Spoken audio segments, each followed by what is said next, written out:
kiss you. Thanks, Joe. Yeah! You want to run or you want to duck down? You want to duck, just go over and get onto the bench and stay there. You play to win the game. Hello? My message for the fans, we're all frustrated with where we are right now.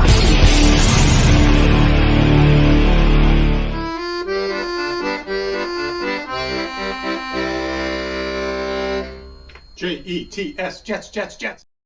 Well, hello, everybody. Look at us back again. This is the Thursday Thick of It. The first Thursday Thick of It post-draft. Last Thursday, we didn't have one because we were all together for the festivities up there in Farmingdale, Long Island. We had ourselves a really good time.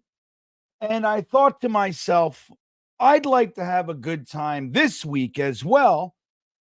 So I had to do a lot of arm twisting. I'll tell you, I had to show up, sneak around, fly down to Florida, and like Rex Ryan did with Bart Scott, I had to wait at someone's door so we could all have some fun together. A little bit of a reunion of sorts, guys. I'm excited. I really am. And I'm not going to drag this on very long. So I want to just say to you, I am excited. And I hope you are too. Let's say hello and welcome back our very different looking, fine feathered friend from Florida, the one and only Frankie from Flatbush. Frankie, how are you, my good friend? Hello, GreenBean. Hello, people of the chat from Florida. Lovely, beautiful, sunny Florida is where I am. Yeah. GreenBean, I had birds walking past my patio. These large white birds. I don't know what they were. Past. That's the key. Strutting, really strutting. Like they were really quite confident in themselves. They really did not think I would shoot them or something. And right. So I guess this is Florida. Now, you know, those are called egrets. Are you aware of that? I was told they might be egrets. They might be some other kind of bird.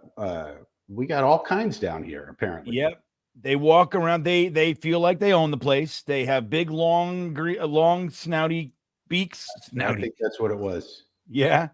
Well, Frankie, when I got down, I lived in Florida for over 15 years. And when I first got down there, the thing that stuck out to me wasn't the birds so much. It was the lizards. And it was the iguana. I mean, there was an iguana. I shit you not. He was orange. And he had to be, without the tail, he was 3 or 4 feet long. And then there was this slithery. He scurried by. You could hear his claws on the pig. I said, holy shit, what the fuck was it? I couldn't believe it. I followed him into the woods. Everybody's like, what are you doing? I'm like, there's a fucking monster. Like, wait till you meet the spiders and all that shit, Frankie. It's nuts down there, buddy. So, I mean, you weren't finding those birds in Pittsburgh, were you? No, there's pigeons in Pittsburgh. But that's about it.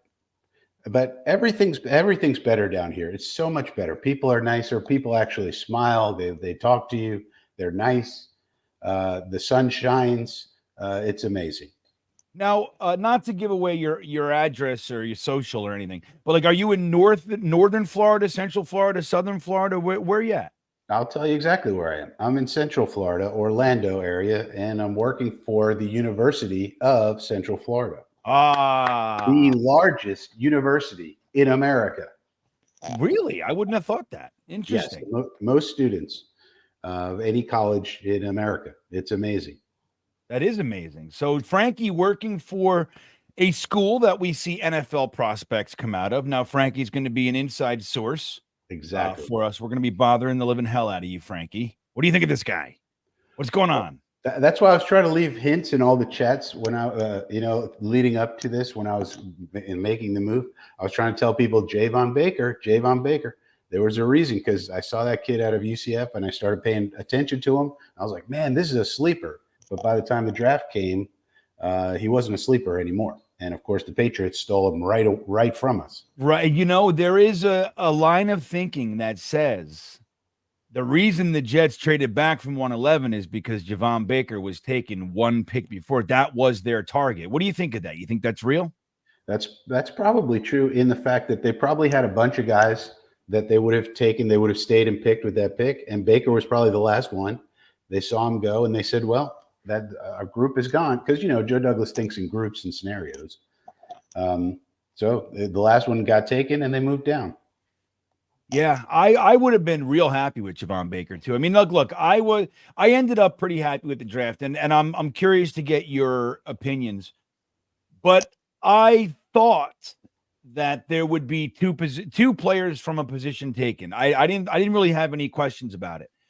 The only switcheroo is that if you told me it was going to be running back, I probably would have laughed at you. I thought it would be offensive line, wide receiver. I could have even seen safety. I mean, we saw two defensive backs. Technically speaking, one's a cornerback, one's a safety. But you know what they do. With back end of the draft, it doesn't mean anything. You could be a safety, you're going linebacker. You could be a linebacker, you're going to be a safety. Cornerback, you're going to be a safety. It doesn't matter so much. But the idea that it was going to be a running back surprised me. If it was Javon Baker, it would have fell right in line with my thinking. Did you kind of see the same thing? Yeah, I mean, I think what they did is they looked and they said, okay, what group of wide receivers do we have that are better than Gibson and Brownlee? I think they're very high on Gibson and Brownlee. I really think that. Gibson improved. We saw in some of the backstage footage the wide receiver coach saying, look, the reason you're here is you keep getting better each and every week. That's the only reason you're here. And Brownlee, I think they had a 3rd-round grade on Jason Brownlee. So they were thrilled to get him as a UDFA. So you can say, well, these are UDFAs. How good could they? Well, they really liked them. And I think they had a group from this year that they thought were better than those two.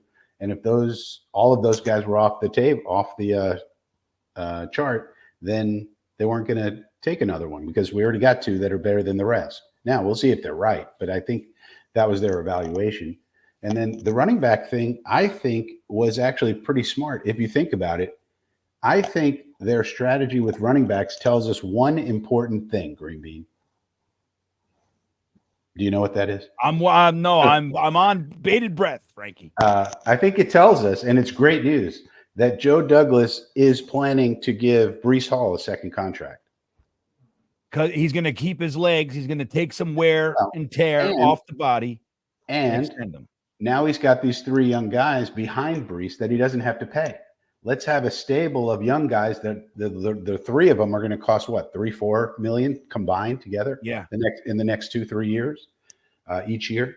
And then because I gotta take a lot of money and give it to Breece. So I don't want to take a lot of money and give it to Dalvin Cook and give it to Ezekiel Elliott and give it to Kareem Hunt or whoever. I got to take a big chunk and give it to Breece. So let me have this stable of young guys behind him that we can keep together in the system for several years and keep the running back room cost relatively low that way. So I think would make me happier. I like it. I think that's great. I don't think that was the deduction most people made when they, this means it might have been the opposite. As a matter of fact, somebody said to me, they might not have as much confidence in Breece. I said, I don't see that at all, man. But I didn't necessarily equate it to, a guaranteed long-term contract. I'm not even long-term, but an extension. I would love to see that. I would love to see Breece, a 3 or 4 years added. Just keep him here, man. He's the guy. Keep him here. I love Breece Hall, by the way. I think he's quite the something, Frankie. He's got my attention, that young fella right there. Do you remember, GreenBean? Do you remember that draft when we were all so concerned with tight ends? We were going to get Trey McBride in the 2nd round. Remember that? I might have a little bit of a memory of Trey McBride in our mocks. Yes. It was every mock. That 2nd round pick always went to Trey McBride. Yeah. But then Joe Douglas did something surprising. He signed 2 tight ends. We thought he was going to go the other way. Signed 1, draft 2. He signed 2, drafted 1 in Rucker. But you remember after we signed the 2, you asked me, you said, do you think we're going to draft a running back in this draft? Could we possibly draft a running back? And I said, well, not only are we going to draft a running back, GreenBean, but we're going to draft the greatest damn running back in this draft, and his name is Breece freaking Hall. Yeah. Yeah, I'll tell you what. And remember, Nakobe Dean was there at that time in that draft. Dean, oh, yeah. Remember that? And it was a lot to be said for the Jets bringing in Nakobe Dean at the time. I kept telling you we're not taking linebacker. That's the other thing I kept telling you. Remember that one? Mm-hmm. That this coaching staff loves Quincy, loves him. I knew that, and then look what he's become. Right, and good thing they did. I mean, that's the thing. It's look, if we could have just pulled together some wins, like maybe got into the playoffs, maybe 9-win team, just squeak in. I think that would quiet us down a little bit more. The fact that we keep having these collapses, and missing out on the playoffs and anything else like that, it causes the fan base to be incredibly impatient. We want upgrades, and like it's really a positive thing when a coaching staff and an organization in general is patient with younger players. Like you see them getting better, and you want to develop them. Quincy's a really good example of that. Like the guys like a Jermaine Johnson or even a Will McDonald. Now, Quinnen Williams, by the way, took a couple of years. I mean, he was looking like he was going to be good, but there were plenty of Jets fans year two going, trade this guy while he has value, like that kind of a thing. I wouldn't consider trading Quinnen Williams for 3 firsts. I just wouldn't do it. I mean, he's so important, and it's such a valuable player to the whole organization. And it's like, but you got to give these guys time.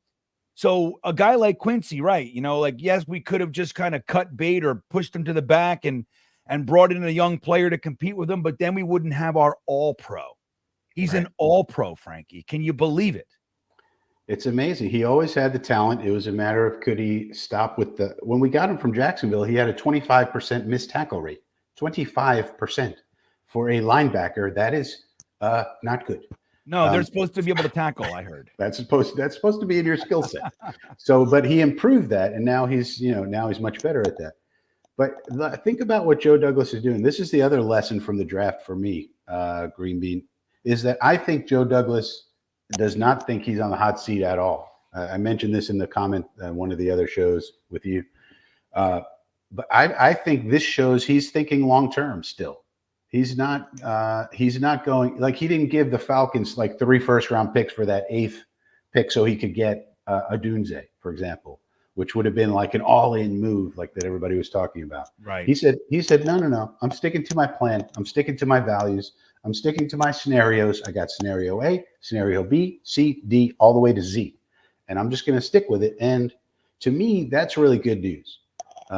Because you can say what you want about Joe Douglas, but I think he's the best GM we've had, 20, 30 years? Now, Does that mean he's perfect? No. He's made a lot of mistakes. And I have a theory, GreenBean, about what happened from the time we acquired Aaron Rodgers to the end of the season last year. And I didn't get to talk about it all because I took down my Is this it? Is this the one? Yeah. Okay. All right, everybody. Wait, hold on a second. So Frankie forewarned me. He has a theory. Okay. So I'm excited. Number one, it seems like everybody's excited to have you back, Frankie, and we've seen it in a few streams that I was in, lots and lots of outpouring, people miss you, not that we're, not everybody's rooting for you. Hey, you do whatever you got to do for your life. And then that's all great. But on a very personal level, like we miss you. You're a great guy to have as a part of this whole thing, and you're fun to listen to and all that. So the outpouring is happening right now, which is real nice. Guys, if you have questions for Frankie, please put it in there. As Jake says, the super chats will cut the line. I'll try to get to as many as we can. I have you for about an hour tonight, Frankie. Is that right? Yeah. Yeah. So we got Frankie till about 9 p.m. So if you got any questions, put them in the chat. I'll try to find them. Super chats will get seen. I see Ant Chat super chat. We'll get to that first. And for all the super chats that you do put in there, if you want to ask Frankie a question, I will give away I have one more bag of liquid IV to give away. So it's like 16 packs or whatever. So I'll give away a bag of liquid IV today for everybody just as a thank you. But anyway, so Frankie has a theory. Now I need everybody to pay attention because this is important shit. We haven't heard of Frankie theory in a long time. So Frankie, you're up. Now, one of the reasons I wanted to reintroduce my Breece Hall prediction and some of the other predictions I had is because I felt like over the years I've been on the same brain wave with Joe Douglas. I knew what he was going to do, or I could make sense of it after it happened. But a lot of things happened last year after we acquired Aaron Rodgers that I could not square in my mind. I couldn't figure out what we were doing. And then it hit me. What must have happened is that the money men with the Jets, and there's always the business side of the football team and the football side, and sometimes they're at loggerheads. I think the money men named, Woody, Christopher, Jaime, all of the marketing people, the sales people, the nerds, the people who have to make the team profitable, God forbid. those guys, those idiots. I think they went to Douglas and they said, listen, we got Aaron Rodgers. This is our golden goose for money. Yeah, we're going to win some games, but also we're going to make so much money. You have to do anything you can do to make him happy. You got to go get Alan Lazard. You got to get Billy Turner. You got to get anybody and everybody. And I think they convinced him. And in fact, I have a theory that they put duct tape over his mouth. They stuffed him in a car trunk. And they said, you stay in there, Joe, because they didn't think he would do what they wanted. And they brought in a guy who looked just like Joe Douglas called Mo Fuglis. And they said, okay, Mo Fuglis will do exactly what we tell him to do because he's our puppet. And he's going to make all these acquisitions. He's going to go get the worst offensive lineman I've ever seen in my life in Billy Turner. He's going to go sign Alan Lazard to a $22 million contract. He's going to go get whoever, Randall Cobb. He's going to leave Zach Wilson as QB2. Right, because I don't, because that didn't make any sense either. I mean, why did we give Michael Carter away for nothing? Nothing. What was that? Why did we can someone please explain why we got Roger Saffold off of the street instead of trading a 5th round pick to the Vikings for their offensive lineman whose name escapes me? I know exactly what you're talking about. I can't. As soon as Saleh said, teams don't really trade their offensive linemen. And then the next day or something, that offensive lineman got traded. And he's pretty decent. I mean, he's not amazing, but he would have been real nice to have. And you could have had him for a 5th because they traded a 6th round pick with somebody else. So that made no. But then we said, okay, we got Roger Saffold. Okay, but then Roger Saffold sat on the practice squad and did nothing. Nothing. Why? And then we cut him so he could make a sign on with a playoff team. Like we cut him before the end of the season. And Dalvin Cook. So all of these transactions made no sense. So I got to attribute it to being Mo Fuglis. And then I think after the season was over. They opened that car, the trunk of the car. They said, okay, Joe, you were right. We're sorry. We can't go with a puppet. The money men said, we can't go with the puppet. We need the real Joe Douglas, please. They brought him out of the car trunk. They took the duct tape off of his mouth, and they said, all right, Joe, you do what you think is right. Let's try to win. And I think at that point they had gotten to know Aaron Rodgers. I think they were worried in the beginning that Aaron Rodgers wanted all of his buddies. Remember the Aaron Rodgers buddy list? Yeah. And all that. I think they, as an organization, were worried that, hey, if we don't do everything Aaron Rodgers wants, he could retire. We can't have that. There's too much money on the line.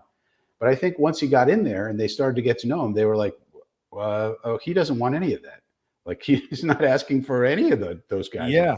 He's like, those guys are old and they're really not that good. Like Billy Turner, Alan Lazard. I didn't need Alan Lazard. Randall Cobb could be a perfectly good assistant wide receiver coach. Why don't we let's have him around? But yeah, and so they took it. And the reason I say the real Joe Douglas back, his first press conference after the season, it was like, okay, he said something very important. He said, we have 2 cornerstone players on the offensive line, which told me, okay, we're getting rid of Lakin and we're getting rid of Mackay. And that's exactly what he did. And I was like, okay, Joe Douglas is back now. And then look at all the things he did this offseason. They were all regular old Joe Douglas back again. Everything made perfect sense. So I like this. I think Frankie's onto something. This is a very good explanation because all of us were scratching our head last year. It just seemed like, and then even going into the draft, and it was like Will McDonald. We were like, what? Yeah, Will McDonald. I mean, what is happening? So many things didn't make sense, and I was trying to square. I couldn't predict anything anymore. I was getting all my predictions wrong, and then when things happened, I was like, what? If you remember, I predicted we were going to get Shaq Lawson. Remember that? We lost Carl Lawson. I said, we're going to get Shaq Lawson. A couple days later, we got Shaq Lawson. Yeah. But last year it was like it was a major because it was Mo Fuglis. It was Mo Fuglis. It was not Joe Douglas. I like it. Now, guys, you got to let me know what you think about that one. So I'm going to put a poll. Do you agree with Frankie's Mo Fugless conspiracy? Well, let's just call it a theory. All right, theory. Mo Fugless. All right, the poll's out there. Let me know. Let's get to Anchets here, Frankie. Thank you, Anchets. He checked in first and he says, all the pieces matter. Now, this feels like something that we heard them say over the past week. All the pieces matter. Do you know what maybe it was on Flight 24 or something? Do you know? No, I said it, GreenBean. This. And Frankie. Okay. Yeah, this is. Now I got it from The Wire, so let's be clear. In The Wire, they were putting together an investigation, and they were saying all the pieces matter, and they meant all the different parts of an investigation, But I took that and said all the pieces matter. Like, did you see on Flight 24, Christina Wedding was in there? Did you notice her? I noticed these little details. And she was in. Well, she was somebody they focused on in one of the previous episodes, and I think that's when I said all the pieces matter, including Christina Wedding. She's the person who like coordinates the flights, the phones. The phones, and right. That's who she is. Okay, I knew. She matters. All those type of people matter. Everything matters. And last year, also, to go into my Mo Fugless theory, we had snitches. We had snitches on the team. Now I'm from Brooklyn. Okay, we got a saying in Brooklyn, and it's snitches get stitches. Right. Right. But in football, you can't really do that. So you have to fire them. So one other thing that the draft told me is Rex Hogan was one of the snitches. Okay. He was one of the leakers. Yeah. And we also. Yeah. Go on. Right. Isn't that obvious? Because no one knew anything about Olu Fashanu, us taking him. I mean, you had Tony Pauline saying that Joe Douglas was going to pound the table for Fuwanga. Wrong. Well, Tony Pauline's always wrong, but. Yeah, things like that, and then Brock Bowers, all the Brock Bowers smoke and all that. No one was really talking about Olu Fashanu coming to us, and so that told me Rex Hogan was definitely one of the leakers, and that's why he had to go.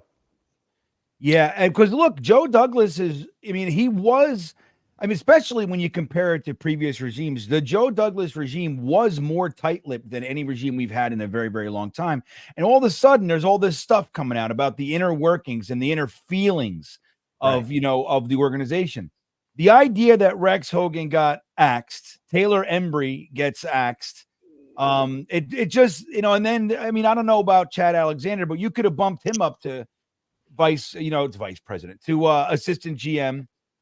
So Rex Hogan definitely, but maybe even a couple of these other guys too. It's like you just kind of identify who they got to, who they get to in my organization.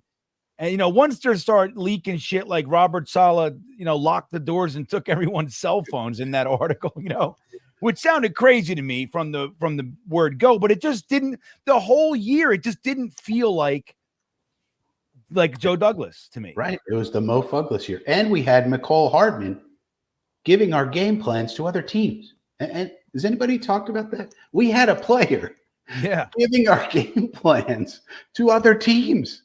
I mean, and we didn't even get any compensation for that. Why didn't we get a draft pick for that or something? Well, because Joe Douglas is one of those high road guys. He's the consummate professional. Now, another thing that we didn't know about was that they gave JFM permission to seek a trade 3 weeks ago. We didn't know that. Nobody knew. Right. So Joe is back. That's how Joe operates. And the thing with JFM, people are upset about JFM. I think this is actually a good sign. What it tells me is Joe Douglas is operating in the vein of get rid of a guy 1 year too early rather than 1 year too late. And that's what good teams do. Think about the Ravens. When they lost Matthew Judon, did they suffer any? Nope. No. Matthew Judon's awesome. What about when they just lost Patrick Queen? Whenever they lose a good player like that, does it hurt them? No, it's almost as if, well, the next guy up is the next guy they're about to lose. Like the pipelines. I mean, and so they just keep rebuilding. And think about this draft. It's all about pipelines. You and I, GreenBean, used to talk about pipelines all the time. That's what we want Joe Douglas to do. We want him to have pipelines, guys ready. So when they leave, we're all good. Well, that's what happened with Bryce Huff, and that's what happened with JFM. It's like, Yeah, I mean, I just don't like the compensation, Frankie. That's the only thing. Like, if you said to me, hey, look, we have to lose one guy on the defensive line. We got to lose one. Maybe Solomon Thomas. But the truth is that I would have, even though I like JFM, I do, but I would have said JFM or for out of our defense, and that includes Michael Clemens. Michael Clemens is a year younger. Michael Clemens played 20% less snaps, comparable stats, could more than likely give you the lion's share, if not all of what JFM does. They tinkered with his weight last year. They started with the experiment moving him inside and all that kind of stuff. Plus he played about, I think it was another 35%, 50% of special teams as well, which JFM played 3% of special teams. So he adds that as well. But I think if I had to lose one from the defensive line, it probably would have been JFM. No disrespect to him. But do you feel the same way? Do you think like, all right, if we had to lose somebody, that would be the guy? Yeah, I mean, I like JFM. I think he's good. He's solid, but his play was starting to diminish. He was having little minor injuries all the time. He was on the injury report constantly. And I think the Jets just looked at it and said, look, we know the real Joe Douglas outside of Mo Fugless. Joe Douglas will cut your contract down to size. Remember Jamison Crowder? He said, look, Jamison, we love you, but you're not worth the contract McDum gave you, right? And I'm cutting your salary, or I'm cutting you. And then he went to his agent and he was like, well, what can we do here? And the agent was like, well, I can't get more for you on the open market, so just take the cut. Yeah. And that's what Douglas does. He has a value for you this year, not based on sentimentality of years past, like what he thinks you are now, and he's going to stick to it one way or the other. We learned today that they didn't even offer JFM 2 years, 15. JFM himself said on Twitter that they didn't offer anything close to that, to the contract he got with Denver.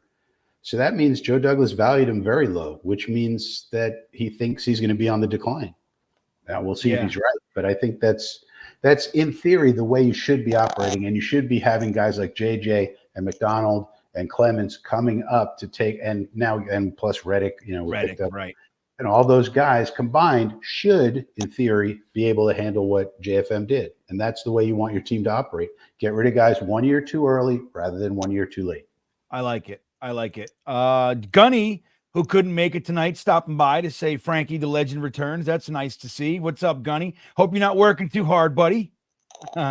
Jets carpetbagger checking in, Frankie. He doesn't want to get too personal, but he's curious. What the fuck happened to you? That's what he wants to know. That's the way he said it.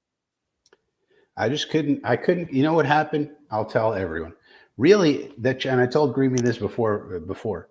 The channel I started was really because of COVID, because during COVID, we were working from home. And so I had a whole lot of time to do something. And I decided to start the channel, see how it goes, see what would, and it was easy to do.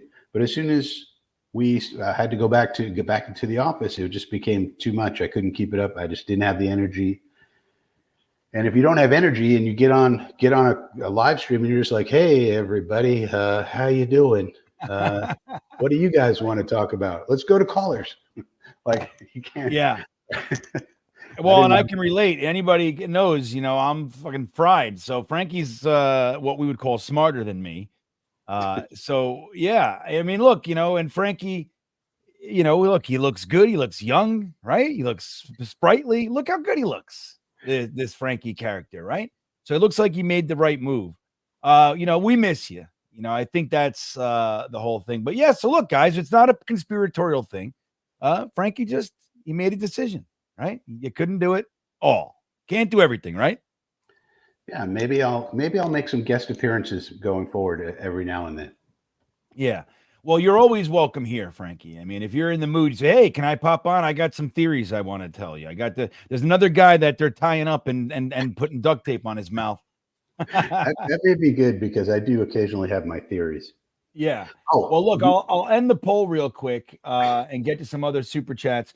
I asked if you guys agree with Frankie's Mo Fugless theory, and 80% are right there with you, Frankie. So yes. 20% have no sense of humor. Well, they do say 33% of human beings are born without a sense of humor. Isn't that amazing? Yeah. Can you It's imagine? an amazing thing. Well, it's like the blue dress, Frank. You know, I think if we understood that, like, you know, about people, like we really are different. Remember the blue dress thing? Like my wife sees white and gold. My wife. I can't believe it. I see blue. I'm like, what the fuck are you talking about? The blue dress. She says, no, it's white and gold. I can't even believe it. But once we know that's you're literally seeing something different. No wonder you have different feelings about the damn thing. So, yeah, imagine that. Imagine being born like you try to make a joke and they're like, I don't understand why you're being that mean to me. And it's like, well, okay, this is we okay. You got no sense of humor. Okay, it's good. You weren't born with that.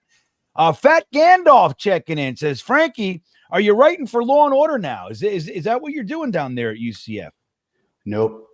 I wish I was. Nope. I'm just doing risk management, man. You know, they called me up. They said, we need your help down here, Frankie. And I said, well, all right. Do you got sunshine? They said, yeah, we got plenty of sunshine. I said, all right, I'll be down there. I'm in. Did you got any other birds besides pigeons? Because I'm tired of eating pigeons. Yeah, exactly. I want to try egret and flamingo. Can I eat flamingos? Frankie's got a hankering for flamingos, and that's what got him down there. It's like, yeah, we fry up flamingos every Tuesday night. So there you go, Frankie. That's going to be fun.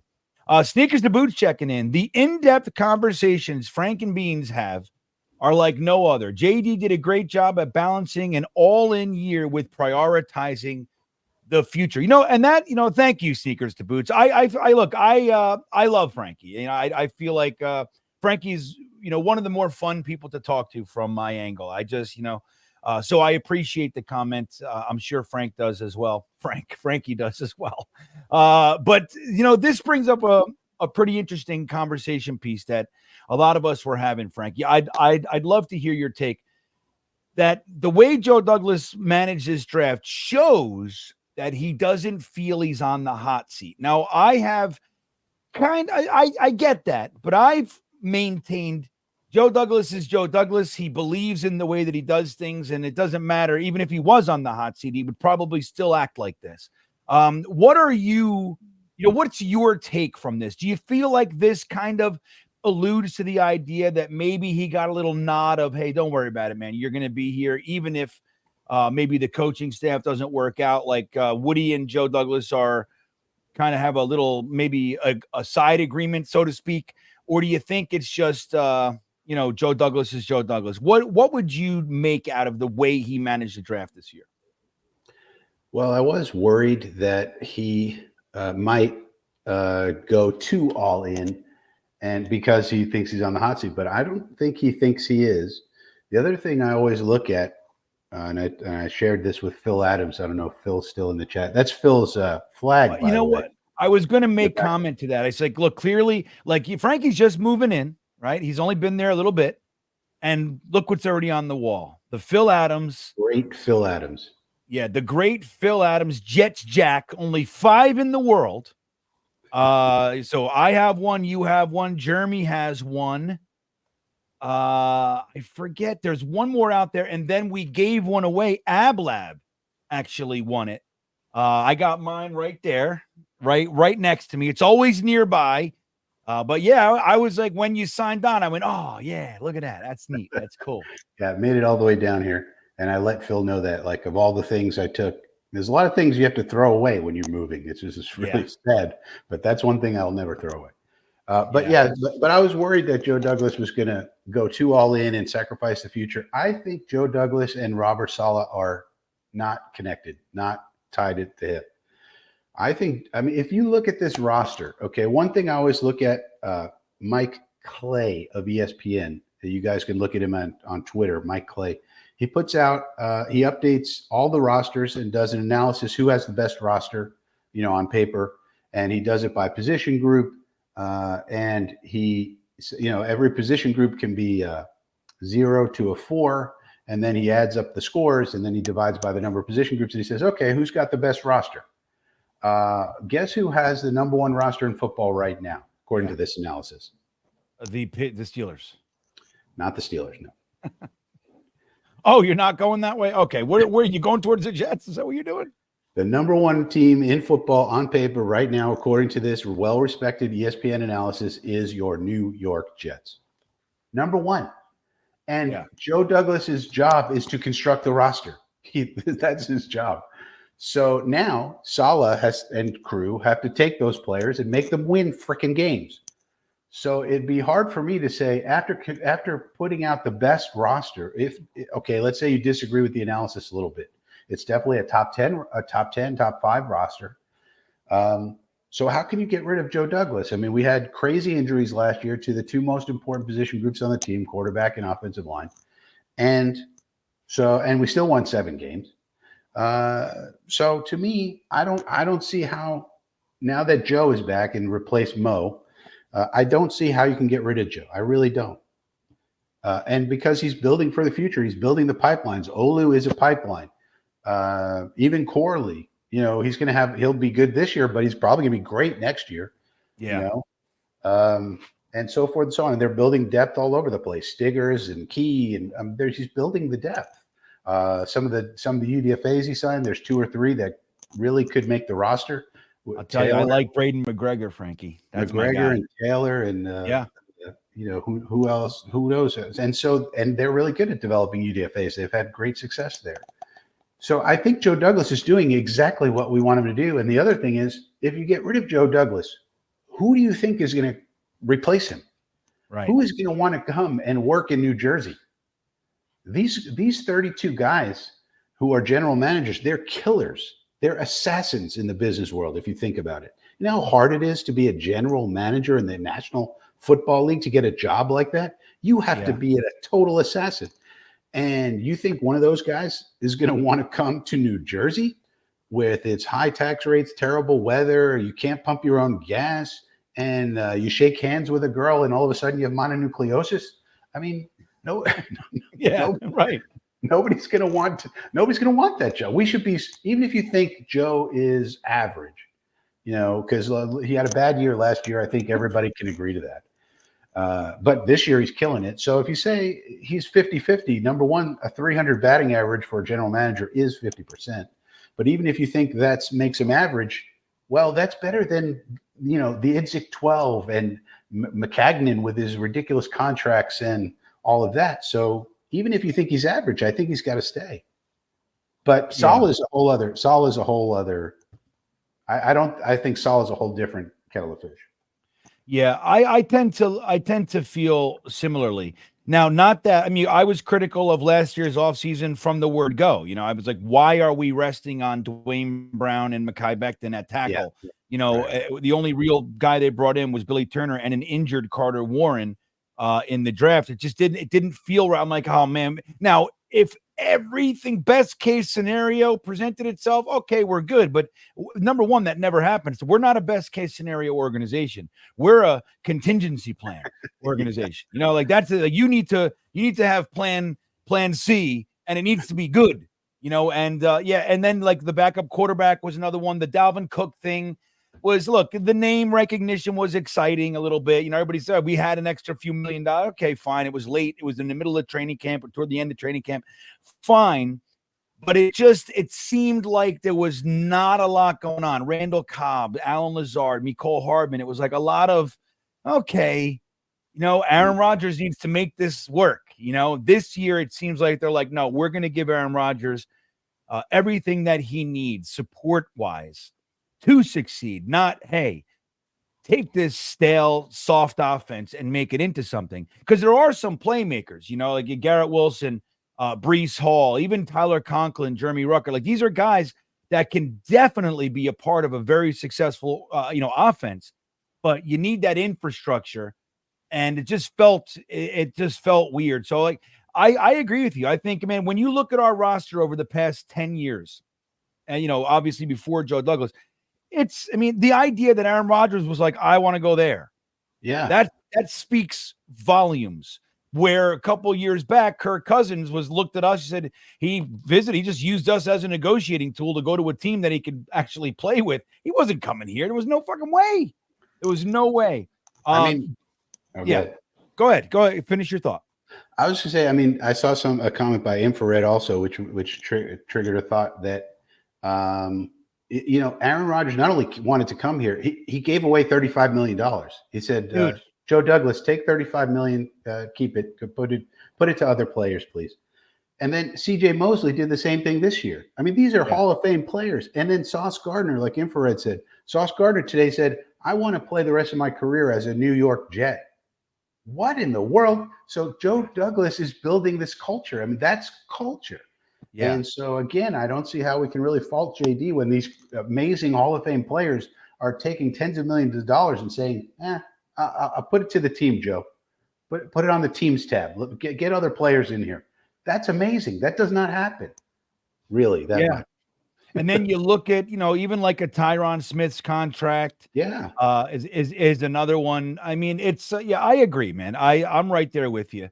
You know, I really am. People forget about that. You know, Aaron Rodgers was asked, why'd you give the largest ever, what do you, I guess, pay cut in NFL history? And he goes, I'm fine. I'm doing fine. I still make a ton of money, but they get cap relief, and that helps us get other guys. It helps us get other guys. Yeah.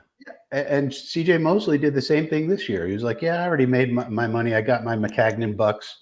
You know, now I can, I guess. Yeah, I mean, shit. And I want to be a New York Jet. I mean, these people want to be here. Yeah. And then Sauce Gardner just randomly says, I want to spend my whole career as a New York Jet. I mean, it's amazing. It is. Day Boss 17 checking in. Thanks for the big dick super chat, my friend. He says, Frankie is a sign that everything is coming together. Go Jets, no more fugless. This is the indicator. This is it, right? It's like all the pieces, all the stars are aligning. Frankie is back. The beardless, younger, if I may, Frankie. It looks like you lost 5 or 6 years there. Very, very nice face you got. We didn't know that. We didn't know you had a face under there. So, but yeah, what do you think, Frankie? You think everything's coming together? I mean, it's hard. Like I said, we have the number one roster in the whole entire league. I mean, at this point in time, yes, we have to play, and we have a hard division. Buffalo's still going to be good because they have Josh Allen, and Miami's going to be good. And the Patriots had a great draft. In case anybody wasn't paying attention, the Patriots had a great draft. Everybody, so they get rid of Belichick, who was obviously a great coach, but maybe wasn't such a great GM.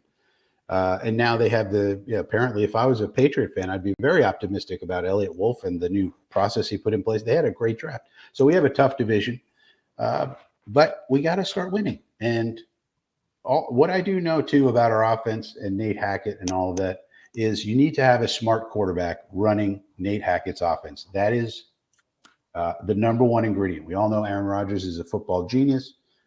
Tyrod Taylor, I don't know if you guys know, but he is extremely smart, extremely high football IQ. And Jordan Travis, the guy we just got in the draft, everybody says this guy is a high horsepower guy with the brain. And that's what you need in this offense. And then we didn't have that with Zach Wilson, apparently. They kept thinking he was. But then he would, and I think they thought that because he probably looks really. Did I lose Frankie? Because no one can hit him, right? Wait, I lost you for a second there, Frankie. We lost your last end of the comment. I'm not sure if it was on my side. So what was the last piece of your comment there about Zach? I was saying Zach Wilson, one of the reasons they probably stuck with Zach Wilson so much, he probably looks amazing in practice. I don't doubt it. I mean, shit. Because nobody can hit him. Right. Oh, he looks good when he feels safe. Yeah. Like he did at USC. Project Prospect with Dom C checking in. Hey, good to see you, Dom. He says, a pleasure to see the old band back together. I'm a Frankie fan for life, banking on Will McDonald's second-year breakout. We're going to forget about JFM. What do you think of Will McDonald? Are you excited about his second year? Well, before I get to Will McDonald, let me say to Dom C, I've seen you this year, Dom C, increasing your exposure and going through scout school and all that you did, Dom, and you're doing a great job breaking down these prospects really in depth. So for those that don't know, I went through scout school as well. But when I graduated, I said, I am not going to do this for a living no matter what. Dom C went through scout school and he said, this is for me. Oh, boy, apparently. Yeah, so Dom really took to it. And Dom, that just means I know what it takes to do what you're doing. It's very hard. It's not easy to grind the tape, as they call it. Yeah. So good job, Dom. Yeah, very, very cool. Gunny checking back in. He says, Frankie's spitting facts. JD has done his job. Thank you. That's the interesting thing. We heard Samini was on Assman this week, and he said that he views Joe Douglas and Robert Saleh as a package deal. Should the wheels fall off, he thinks a house cleaning is in order. Frankie doesn't seem to think so. I have to say, I agree with you, Frankie. I think Joe Douglas has clearly done his job. Now, again, last year was a little bit squirrely, but there are also the rumors that Woody Johnson just said, hey, we have enough money in the quarterback position. We're giving Zach, his whatever, 10 million. We're giving Aaron Rodgers 35 million. That needs to be good enough, which is kind of bullshit. You don't want to, it's like, especially when he goes down, like, hey, Woody, I get it. But, and you remember Robert Saleh's comments last year, and we were all crucifying him, that he's a Zach apologist. He said, look, Zach gives us the best chance to win. And I remember people were like, why does he love Zach? So I'm like, I'm not hearing I love Zach. I'm hearing I don't fucking have anybody else, guys. I got Tim Boyle. Okay, Tim Boyle is a piece of human garbage, and he shouldn't be on a football field. And that's it. This is what we got. Okay? You think about Tim Boyle. He was a quarterback who was in Hackett's system who would take $1 million. That's what he was. Yeah, he was supposed to be like a camp, just like a helping install. Yeah, it's like, okay, he knows the offense. He'll take $1 million salary. Let's get him. But if Woody really tied Joe Douglas's hands last year, especially with that decision, then how is he going to fire Joe after this year? I mean, Joe's just going to go, wait a minute, you tied my hands. I wanted to get this guy and that guy, and you told me no, Woody. So you're going to fire me now, especially after this offseason when some analysts have our roster as the number one roster in all of football. Makes no sense. Now, Saleh, on the other hand, is a whole different story. Because if we don't make the playoffs, I mean, unless everybody on the 53 man has a season-ending injury, Saleh's probably got to take the blame. I mean, at some point, It's been 4 years with Saleh. At some point, although even with Saleh, I mean, 2 years in a row, devastating offensive line injuries. Zach Wilson, they thought obviously was going to develop, and he never did. And it's hard to win without an offensive line and a quarterback. I mean, it's kind of difficult. Well, and Frankie, let me just say, guys, we have Frankie for another 10, 11 minutes or so. Then we got to let him go. He's a very important man. He's got meetings tonight. So we got to let Frankie go for a few more minutes. If you have questions, I'm trying to scan the chat as we do this. So thank you guys for sending in your super chats and your questions and stuff.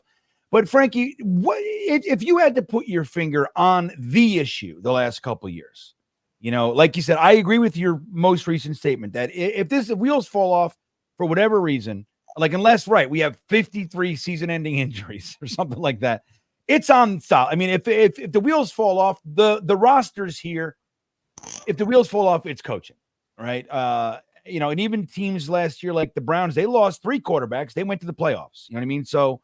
That kind of a thing. It's on the coaching. But what would you say is the issue? We didn't get to chat much throughout the entirety of last season. What would you say if you had to put your finger on, the top 1 or 2 issues on the team for why we couldn't seem to put it together? What would you say it is? Well, I always say that the root cause of offensive success is offensive line. If those guys don't perform, you can't do anything. If there's no holes to run through, you could have the greatest running back in the world. There's no holes. He's not going to go very far. And if the quarterback's getting sacked every 2 seconds, you got a problem. Doesn't matter how good your quarterback is. But we've had bad and injury-plagued offensive line, and then we've had bad quarterback play.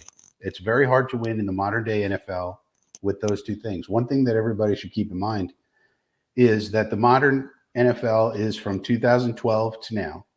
So when we're talking about, doing comparisons, historical comparisons and things of that nature, you have to talk about 2012 to now. That's when the new CBA came in and all the new rules and all of the slotting of the drafted players and all that good stuff. And in that era, in that modern day era, 2012 to now, the number one most correlated aspect of football, most correlated with winning, is passing efficiency. That means you got to be able to pass the ball. And then think about the Jets from 2012 to now. What's the one thing we haven't been able to do? Pass very well. And we've done a lot of losing. So like your eyes, tell you that what's going on with the data is correct. So that being the case, now Nathaniel Hackett's offense involves a lot of compression, what's called compression. So what we do what Hackett does is he takes 4, 5, 6 plays and compresses them into one. And he says, all right, these 6 concepts are going to be in one play. And the quarterback has to be so smart that he can make the right choice out of those 6 things by reading the defense, pre-snap mostly. So you can't have a dum-dum as a quarterback. And they thought Zach Wilson was, they thought his mental capacity was going to catch up to his physical gifts. And they thought they were going to have, something really special. But you have to have that with Nate Hackett offense because of the way he compresses plays. And it's not just him. That goes all the way back to his dad and Mike McCarthy and all this. And I can go through the history if you want. But Mike McCarthy was the coach of Aaron Rodgers in Green Bay, just so everybody knows. And the mentor of Mike McCarthy at University of Pittsburgh was Paul Hackett. Father of Nathaniel Hackett. So there's a lot of ties that go back with this stuff. But but that's the main thing. They need high football IQ quarterbacks, and now they have 3. If Rodgers goes down, Tyrod is extremely smart football IQ. And then they say the same thing about Jordan Travis. They gave him a lot of stuff at Florida State. His mental capacity very high. So now they have 3 of the right types to run the offense. And if the offensive line stays healthy, I see no reason why we can't score a lot of points. And if that's the case, then scoring a lot of points and preventing the other teams from scoring, that's a good combo. That's kind of, in my opinion, and not everybody agrees with me, but to me, that's really how you win games, Frankie. Yeah. You score points and you stop them from doing the same. I think that's when he comes right down to it. It's a very simple game. It really is. And the interesting thing is this defense has done a really good job over the past couple of years at doing that. We're losing games where the defense held them to 12 or to 10 or to, we're losing. We just can't do it. We cannot get in the end zone. So it's just, it's frustrating, but yeah, and I like what you said about the passing efficiency, right? There are a couple of reasons, and you pointed out the offensive line, which I agree was an issue, and especially because, look at all the alignments, we're moving guys around, and we say all the time, the offensive line needs time to gel. It's a unit. It's one unit that has 5 different pieces. And when you're moving them around and adding new guys, and this guy's never played center before, but fuck it, let's stick a Newman in there and let him try that. And there's all this experimentation going on. It's no wonder why it doesn't do that well. But the truth is, underneath that, they were averaging 2.5 seconds of time. So granted, it's still not, there was, nobody can deny Zach was getting chased all over the place and all that. Nobody's going to say otherwise, but there was also plenty of plays where, the quarterback was the issue. So that combination of, the quarterback not really doing that well, scanning the field, not doing well under pressure, other than being able to escape. You can't take that away from Zachy Poo. That can escape. You got to give it to him, man. His escapability is up there. At the same time, he can escape, but then he doesn't do it. He throws the ball, to the other team or to the dirt or whatever it might be. So, right, fixing that offensive line, getting an intelligent quarterback in here. Look, job one is really keeping Aaron Rodgers upright. He can make anybody look good, I think. Not that we don't, we did a good job of upgrading the weapons and the running game and all that stuff. But the truth is, Aaron Rodgers knows how to make guys that are average good. He knows how to make guys that are good great. He knows how to do that. So him standing up is really job one. Now, Frankie, this might be the last comment. Gerbo Photius has a good comment. Gerbo Photius. I got to say, what a great name. I think any other GMs know JD knows his stuff, turns over the roster, and y'all want to give him a hard time. I'll pass on that job. Well, think about this, though. The part of this I want to point out. It seems to me that Joe Douglas has kind of an ease of use with the rest of the GMs in the NFL. Like there's a comfort level, there's a respect level there where, I mean, we heard flat out that other teams looked at Mike McCagnon, John Idzik as jokes. Like agents, they knew that you can use the Jets. They really don't know what they're doing. And there's no spine there. There's no knowledge of the inner workings and how this really goes and values and all that kind of stuff. Do you feel the same way that like Joe Douglas in the NFL world is somewhat like, let's just use the word respected? Well, yeah, I mean, it's pretty obvious. He has a relationship look at the new general manager of the Chargers, right? Ortiz. Joe Douglas and him are close friends, and their assistant general managers, Chad Alexander, who came from us.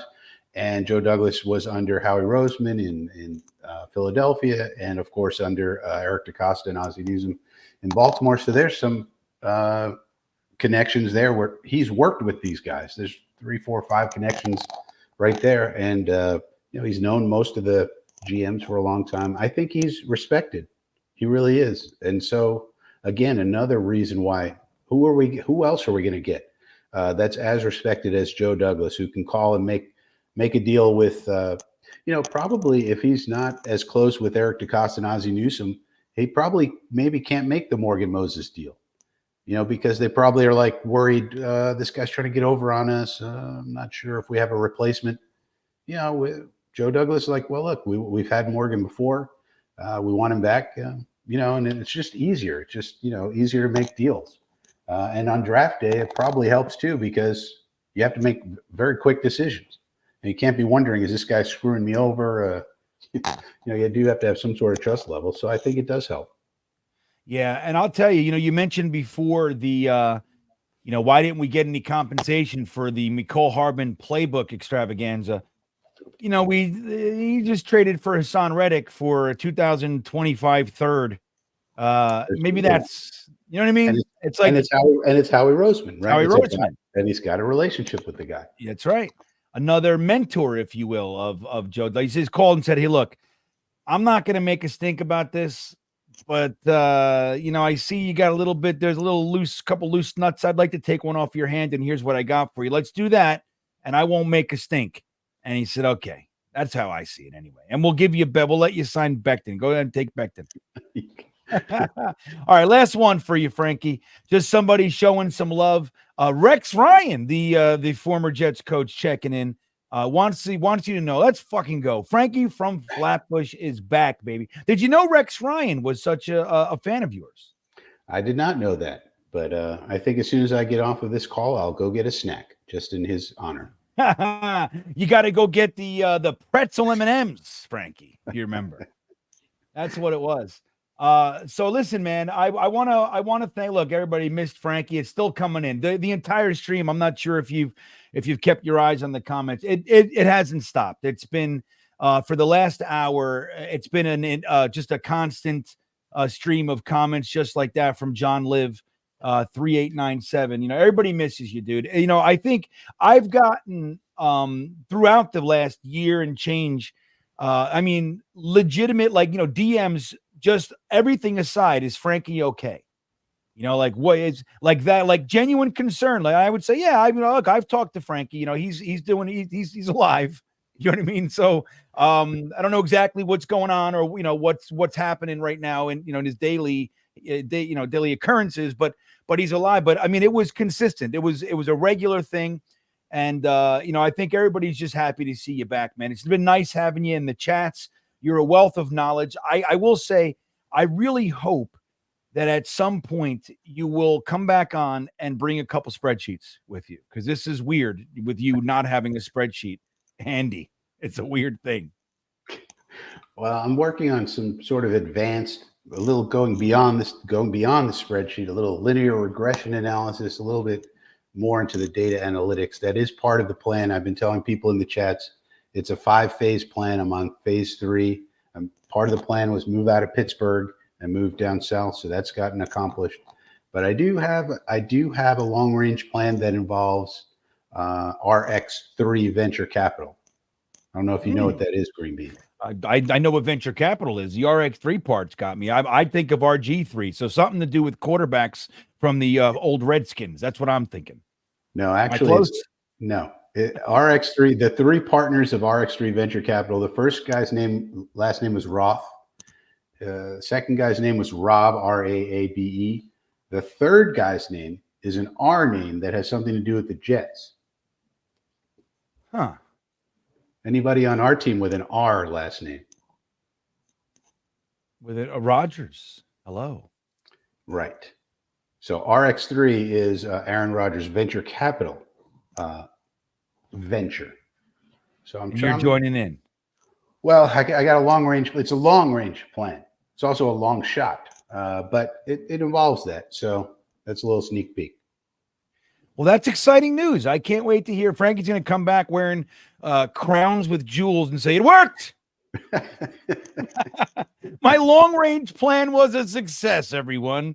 And now I don't work all day. So the channel is back. Coffee with Frankie is in full effect, man. So that'll be maybe my special guest will be one Mr. Aaron Rodgers. There you go. That'll right. Somebody's got to break down the film. Well, you know what, Frankie? And then he could be your weekly kind of thing. He'll be exclusive to you. You're trying to steal him from McAfee, do that whole thing, right? That'd be nice. Exactly. That'd be good. I'll do the linear regression analysis, and Aaron Rodgers will do the film breakdown. Linear aggression analysis? Regret. Okay, good. I'm like, okay, I'm hearing this. This doesn't feel right coming out of my mouth. Well, Frankie, listen, dude. Really good to see you, truly, and a fun time. The hour went very, very fast for me, but it's nice to see you. The chat loved you. I hope to see you, more and more in the chats. You add a lot, but thank you for coming on, man, and carving out some time. And good luck with the move in Florida, man. I hope those birds taste delicious. Well, I appreciate it. Thank you, GreenBean. Thanks to everybody in the chat. I see all your comments. I appreciate it, and have a good night, everybody. All right, Frankie. Have a good night, buddy. There he goes, the one and only Frankie from Flatbush. How cool was that, man? Look at this. Chitty Took. Real quick before Frankie leaves. He's, oh, my God, Frankie, what's up? Miss Frankie Fact. Frankie's Facts. That's right. I didn't do the thing. Hold on. Let me do this. Where'd it go? Let me see if this is the one. Frankie's Facts. There it is. Frankie's Facts. So it's always fun having Frankie around, man. And this was a perfect scenario because Gunny couldn't make it tonight. And I just said, hey, Frankie, here's an idea. I seen you hanging around. You got a few minutes to come hang out with us? And he said, I got an hour. I said, okay, there you go. How cool was that, everybody? So now the concern for Frankie's well-being can go away. That's nice to know, right? That Frankie's okay.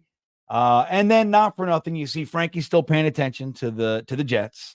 In a way that a lot of us just can't. Frankie knows his stuff, which is why we love them so much. So yeah, I mean, that was fun for me. I hope you guys enjoyed it as well. So I want to get to some comments in the chat. Again, let me know your questions. I am solo tonight. I don't even have Tigo or Jeremy. Gunny's working. Jeremy's got, I think Jeremy's got some sort of supervision or something like that going on. Yeah, Frankie's the goods. Frankie's the goods, man. You missed the whole show. Well, the good news with these shows, Cheaty Took, is that, you can go back and watch it. That's the fun part about all this stuff, right? So let's get to some comments. I'm going to peruse. Again, as you know, Super Chats will cut the line. And I'll tell you why. It's not only the money. It's just fucking easy to see, man. They pop right out. Like when you're scrolling through the chat, because the chat moves fast. So when you see that, it's like, boom. It's like, okay, let me grab this one. And again, as a thank you, all the super chats. And at the end of the show, I'll give away a bag of Liquid IV. I have a bag of Energize Liquid IV that I'll give out tonight. It's like a $25 bag of Liquid IV. So I'll give you guys that as well. Late Show with Dino says Jeremy has anything but supervision. Yeah, he's blind as hell. Speaking of Jeremy, the great Gator McCluskey sent me another. Let's see here if we got this. Another clip of Jeremy, another version of this. Why isn't it showing it, man? StreamYard is sharing a window. Can you guys see that? Let me see. Hold on. A browser can't access your screen. Why can't you fucking access my screen? What's going on here? It's been giving me problems this last couple streams here. There we go. So let's take a look here. We got a left tackle. Check out my belly, Nick. Check out my belly. I hope you guys could hear that. Check out my belly, Nick. I think that's just one of the funniest things ever. That, as you guys probably know by now, that was a clip from when Olu Fashanu was taken at our live draft event up there in Long Island.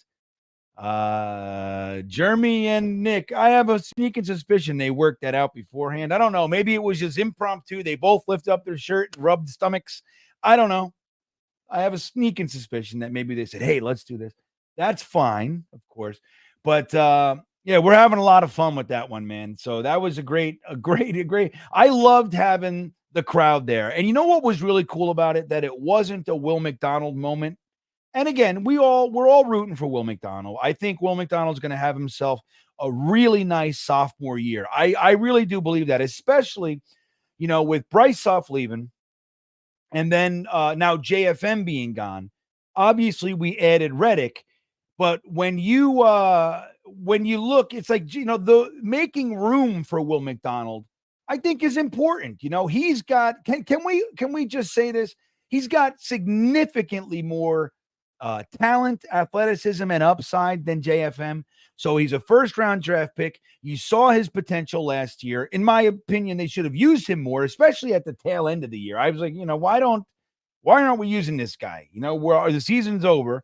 Why is JFM out there? Why is, just get Will McDonald his reps.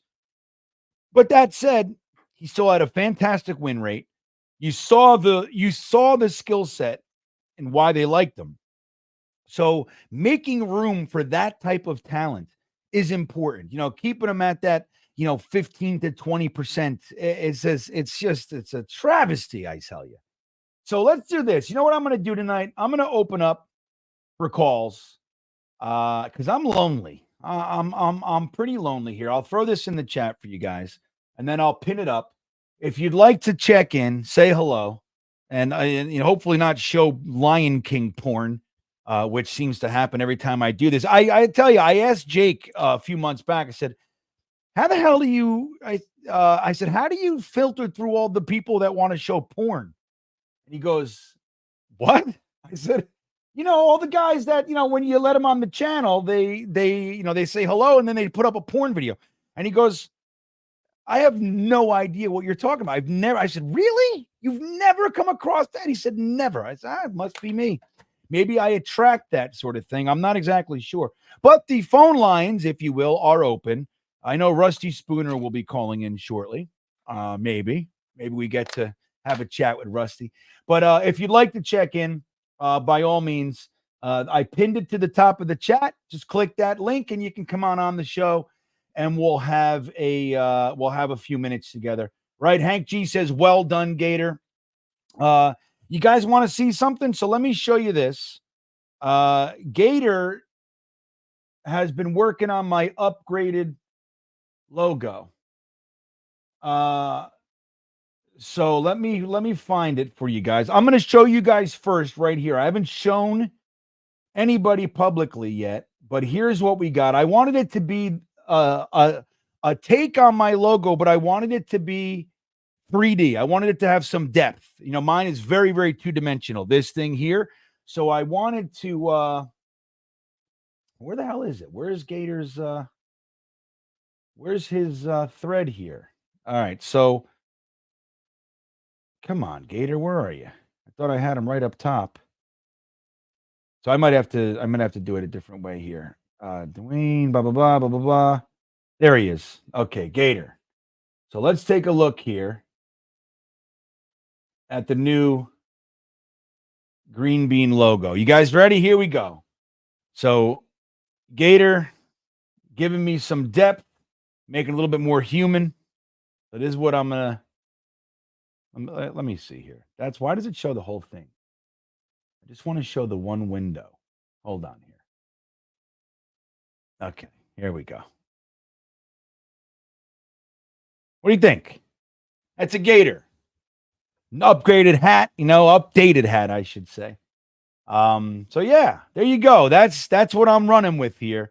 So that's a Gator.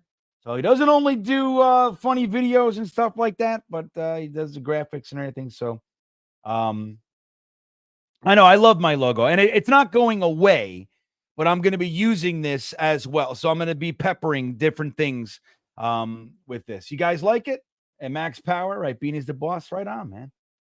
But thank you, John. I agree. I love my logo, which was another friend of mine drew that one. Writer for Saturday Night Live and the writer on the show Bupkis with what's his name? Pete Davidson. He's actually, if you ever watched that show, Pete Davidson, he's the guy Dave with the Klingon sword. That's the guy who drew my my logo. He was in a few episodes. If you guys know the show Bupkis, you'll know Dave. That's the guy who drew my original logo, and now Gator drew the new one. Let's see. Three Amigos likes it. Bangable, is that what you're saying, Dano? Holy shit, man. Turbo says nice. What's up, Bradigan? Good to see you. That's clean as hell. There's a few more variations too. I'll show you a couple of the processes that love it, works for me. There you go. Right. I know the eye. You know what's funny? The eyebrow took us the longest. It was like I was like, I don't know, dude. I'm just not feeling the eyebrow, man. But I think we got it to where I'm okay with it. I'm happy with it. Yeah, we did. We had Q-Tip stop by for the during the draft, which was neat. I tell you, that's the great thing about there's a lot of guys out there, that are, fans, but they don't really know, they don't know. Like, let me tell you something. Q-Tip called me at the end of last year and we were talking, and he said to me, you know what? I like this guy, Jordan Travis, for the Jets. He might make, this is month before any hubbub about Jordan Travis to the Jets, just way before. He said, I like this guy, Jordan Travis. The injury is probably going to push him to like the 4th round. What do you think? You think the Jets would take a swing on a guy like, so we were having that discussion right after the season ended last year. So it's neat to have a guy like, again, there are people that are fans, but Q-Tip, he's in. He's just like us, man. He is dissecting this shit. He's looking at prospects and all that stuff. So he's one of us. So it's just super cool. That's why I love talking to him about this shit, because, I am, you know how it goes. Like when you meet a football fan, you see somebody with a Jets jersey at a restaurant and you go, hey, man. And he goes, hey, you go, Jets. He goes, yeah, dude, we're going to fucking win it all. And you go, what do you think of, Quantez Stiggers? And they glaze over, they're like, and you realize they're not the nerdy kind of obsessed fan I am. They're just a fan, which is fine. But I can't really talk to those types. I ever tell you this story? There was I was at a big business meeting with these huge, literally billionaire company. Like, it was $1 billion company. And I'm at this conference table and they're talking about buying the company that I'm with, and we're doing all this stuff. But there was a break in the meeting, and we start talking football, right? So this guy's a Pats fan, right? He's a Patriots fan. Another guy there is a Bills fan. And I'm a Jets fan. And so we started talking AFC East. So we're chit-chatting on the side, these big wigs. And the guy's like, he's telling me how diehard he is and all that kind of shit, season ticket holder, blah, blah, blah. And then he says this. So I'm like, okay, whatever. He's a diehard Pats fan. It's fine. We're talking. And then he says this. He goes to the Bills fan. He says, I think we play you this year, to the Bills fan. And the Bills fan just like, he literally did this to me. He just did a little this. He goes, I sent his eyeballs over, connected like this guy's a fucking fake. You know what I mean? Like you could tell, and that's fine. You could be any type of fan you want, but it was just funny. Like the Bills fan, he knew his stuff. This guy's jumping off vans on the tables, you know, in September. The Pats fan, he was the loudest. He had the most shit to say. But then as soon as he said to the Bills, I think we play you, that's it, dude. You don't know shit. You're a fair weather fan. You happen to be a fan of the most winning team in the, you know what I mean? He's one of those guys. I bet he hasn't been to a Pats game in 3 years, you know? So it's just funny, and you can tell. You can tell when that happens. Big fella checking in. Bean, when are you switching to the new logo hat? To what, for myself or the new logo? I just forgot my other hat in the house. That's why I'm wearing this. That's it. It's the honest truth. I've been wearing the other hat, but you know what it is too? I like to wear my hat backwards for the stream, and you can see why. You know, it makes shadows. So I have to kind of like be aware of that the whole time. I got to put it up like this, which I think is weird to show. It makes my forehead look big. A lot of weird stuff, big fella. So I like to wear my hats backwards, but I don't like to wear hats backwards like with this. You see that? Like this is a gray. I don't like this. I don't love the hole. I just don't love it. So I like fitted. Like, you know, I have this one here, you know. This is a nice one, my black one. This is the previous logo, though. I love this hat. But this hat's got crunchy on me because it hurts my head a little bit. So I can't wear it all the time. I could wear it. I'll wear it the rest of the stream. But yeah, I got a bunch of hats, but I don't, you know, so that's the whole thing. I do have an updated logo hat, but it's in the house. I forget at the end of the night and I walk in to my house. You know what I mean? Like I like to take my hat off at the end of the show and hang it up so it's in here. But I forget because it's late and I'm tired and I'm old and all this stuff. And then I have all my hats and I get in here and I go, oh shit, I have no hat. So that's what goes on. Look at Gator says, that's an awful logo. Well, hey, you know, hey, look, and in your defense, you can only work with what I give you, right? You did a great job. It's me. It's the face. It's the face. Let me show you. I'll show you guys real quick. Another thing that Gator sent me. Like as he's working on it. Look at this beautiful Gator, man. I'll tell you, he almost made the one eye is a little weird, but he almost made me look good looking here. It's endearing. Check this one out. Gator sent me this. He's like, what do you think of this? Look at this. What do you guys think of that? That's like me hanging out. Like, hey, baby, how you doing? Right? Big fella, what do you think of that? He's like, hey, how you doing? That guy right there, I think he could get a couple ladies at the bar. What do you think? You think that's good? You think this guy could do it? I think that guy could do it. I think that guy could go to the bar, the restaurants, the club. Say, hey, mama, can I buy you a drink? Well, if he says mama, probably. What the fuck? What era are you from?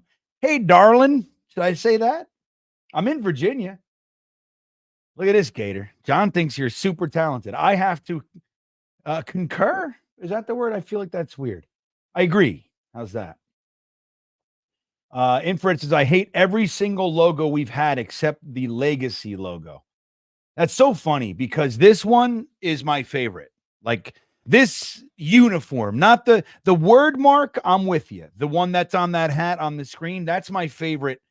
Just the word mark itself. But so the logo, I'm with you. But the uniform, I'm a white helmet kind of guy, dude. And I hope that's, you know, that's our alternate, I guess, our third helmet. I'm really hoping that they stop messing around and bring out a white helmet. Even the Broncos brought out a white helmet. The Bengals white helmet is sharp, man. That white Bengal thing, that might be my favorite upgraded uniform alternate thing that's come out in the past couple of years. The white Bengal thing, because it makes so much sense for them, I think is just amazing. Yankee Doodle. Yeah. Cuca.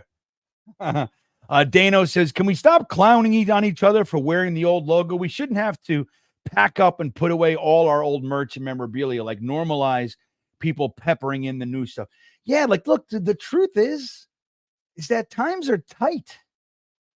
Times are tight. In the past couple of years, everything's gone. It didn't go up 5%, 10%. It went up 200%. Shit, you want to go to McDonald's and get a cheeseburger, they're $2.70. What the fuck is that? Cheeseburgers are 50 cents. No? Am I old? What's going on with that? You look stoned. Yeah. Ryder in Talon Spa. I do. Yeah. Like John Hepburn liked Frankie. Yeah, Frankie stopping by was amazing, man.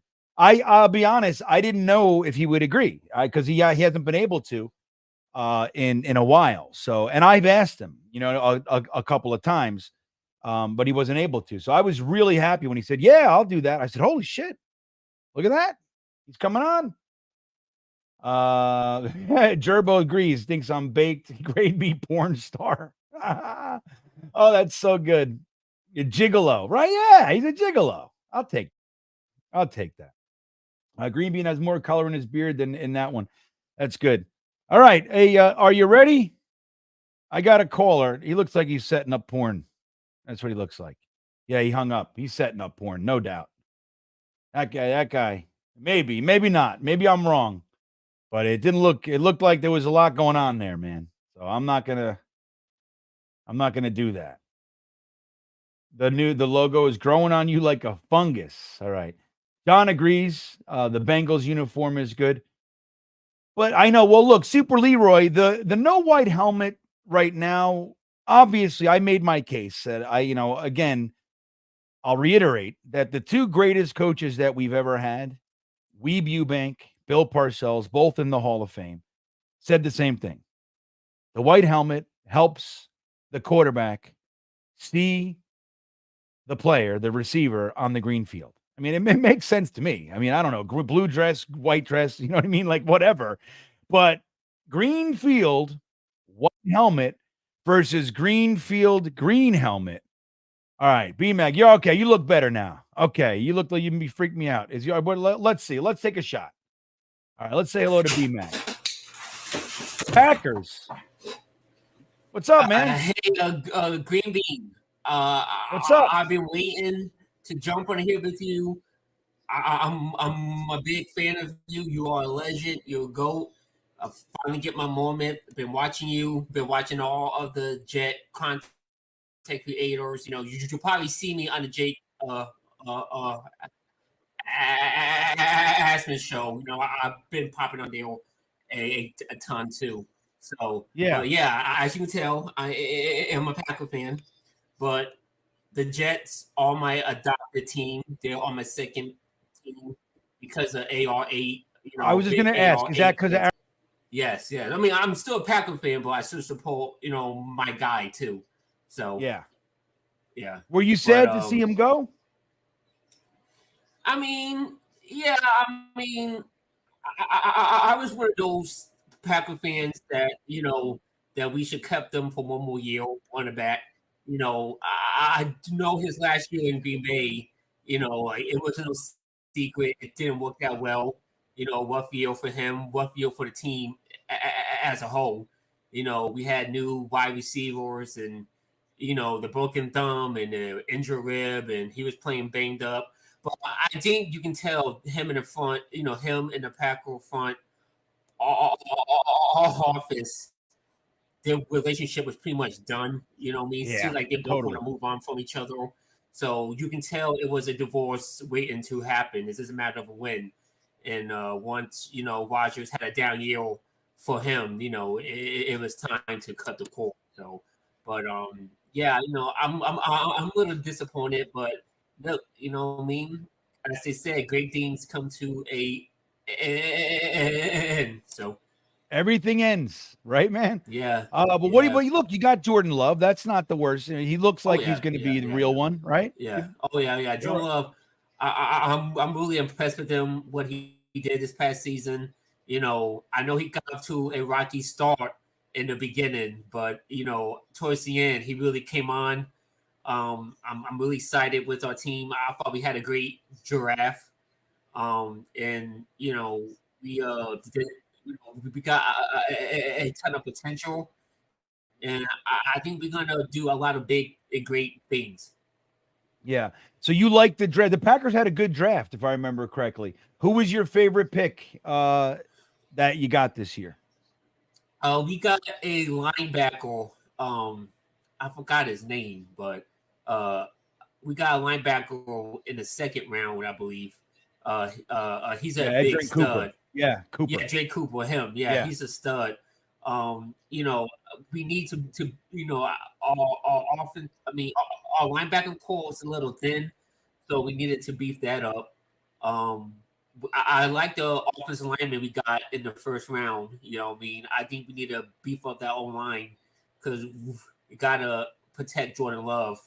And because, look, he's our biggest piece. You know, when he goes, we go. The same thing with Rodgers. You know, when Rodgers went, we went. Same thing with Favre. When Favre went, we went. So that's right. You know, it's important. Yeah, it's important. And I bet you thought that Aaron Rodgers would last more than 4 plays for us last year. Yeah, I mean, it's crazy. You know, it lets you know that football. You know, like anything can happen. Anything can happen, man. You know, one twist, one turn, one step, and you know it's shocking because you know this guy, like he's like Rodgers has been pretty much in Iron Man his his entire career. You know what I mean? And then the full play of the game, like not a completed pass, and you know, boom, you know the Achilles went. So brutal. Yeah, I just feel bad for him. I feel bad for y'all Jet fans, man. And it seems like y'all curse. Like seems like doesn't it seem like that? You know, BMAC, we have a thing called the Jets curse around here. So yeah, because you remember Brett Favre, did Brett Favre got hurt too? Like y'all was on a tail, and then Favre got hurt, and then your season fell apart. Because I think y'all was 8-3 at that time, right? Yep, 8-3, buddy, and we ended up being 9-7. Can you imagine? Yeah, man. We beat really the 10-0 Titans, and we were rolling, baby. But listen, BMAC, I got to run. I got like 6 people on deck. I'm really happy that you called, though, man. And we're happy to have you. I don't want to hold you up. I just want to come in here, just jump on you, and finally get to chat with you because you know you are one of my favorite Jet contact people. And that's awesome. You are a legend, and I'm hope you keep doing your thing. And shout out for you for getting Q-Tip. I'm a big Tribe Called Quest fan too, so shout out for you for getting Q-Tip. I was big. Yeah, man. Yeah, it's super cool. Well, listen, dude, thank you for that those kind words, and thank you for calling in, man. So it's really great to have you on, man. and we'll talk again. Yeah. We'll talk again, man. All right. Have a good night. Thank you. There he goes. Now, look at this one. So we have, it seems that I am calling in. I don't know how that's happening, but I'm real curious to see how this works. So GreenBean's checking in. What's going on, GreenBean? What the fuck is going on here? How did you do that? I don't understand. How did you hijack my show, damn it? You seem angry. Are you okay? Well, I turn on the tube thing, and all of a sudden I see somebody that's cheating on stealing my ideas. What the hell's going on here? Yeah, well, hey, I think it's public domain, GreenBean. So I feel like I can do whatever the hell I want to do. You would disagree? All right. No, it's right. Yeah, I can't blame you. I like what you've done with the room though behind you. Well done. I like all your memorabilia. It was, I'm in my mobile home. Hopefully my wife does not take off and like she did the last time, and I went flying. That sucked. Yeah. And my beard fell off, and it wasn't good. That was good. It I wasn't like good. that one. Yeah, So let me it was ask good. you this, GreenBean. Yes, sir. Did you have a good time at the live event in Farmingdale, Long Island, with Jeremy and Nick getting naked? Did you enjoy that? Until that happened, yes. Well, that was not good. Nobody needs to see that. That was horrible. I mean, I'd rather Adam Gase be our coach again than have to watch that. Oh my God. Yeah. Well, there you go. That says a lot, man. To prefer Adam Gase over watching Jeremy peel back the layers, that's saying something. That's saying something, man. You know, hey, hold on real quick. Let me see this. Jeremy, look at this, GreenBean. Oh my Wow. Lord. What the hell? Hold it. Which is the real GreenBean? You know who the real GreenBean is. That guy. Jeremy's glasses aren't thick enough. Now he's seeing double. I know. Yeah. I wish there were three of you. I'd never hit the one in the middle. Well, just don't show us your belly, or I'm out of here, pal. I'll tell you. All right, Jeremy, hold on. I'll get to you in a second. You good? Supervision went well? Yes. All right, hold on.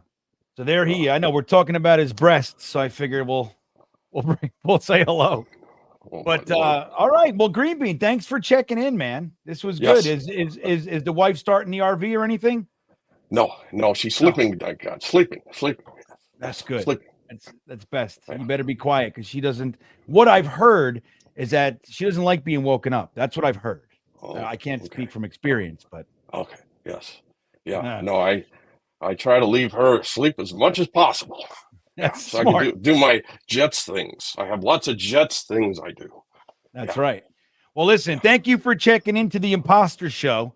We appreciate it, man. You have a good night, buddy. You too. And keep it going there. Jets, Jets. There he goes. GreenBean, everybody checking in. Now, look, we got a few here. I got Sneakers to Boots, and we'll follow with Bobby.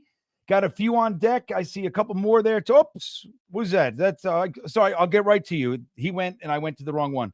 Here it is. Sneakers to Boots. What's up, dude? What's going on there, GreenBean? Just hanging out. Did you like Frankie? Oh yeah, man. If that's a throwback, we've all needed that. The perspective that he provides is insight like no other. It really, I'm telling you, he's got a very unique kind of approach and take, and knows his stuff. His delivery is missed, isn't it? Yeah, it makes you question a lot of things, but it also puts in this perspective like it totally could happen. Like, I mean, we've all like thought about the whole maybe Joe Fugless or Mo Fugless kind of idea, but the way that Frankie kind of takes it and makes this elaborate story, but also puts a perfect bow on it. Like the reasoning is perfect. Yeah.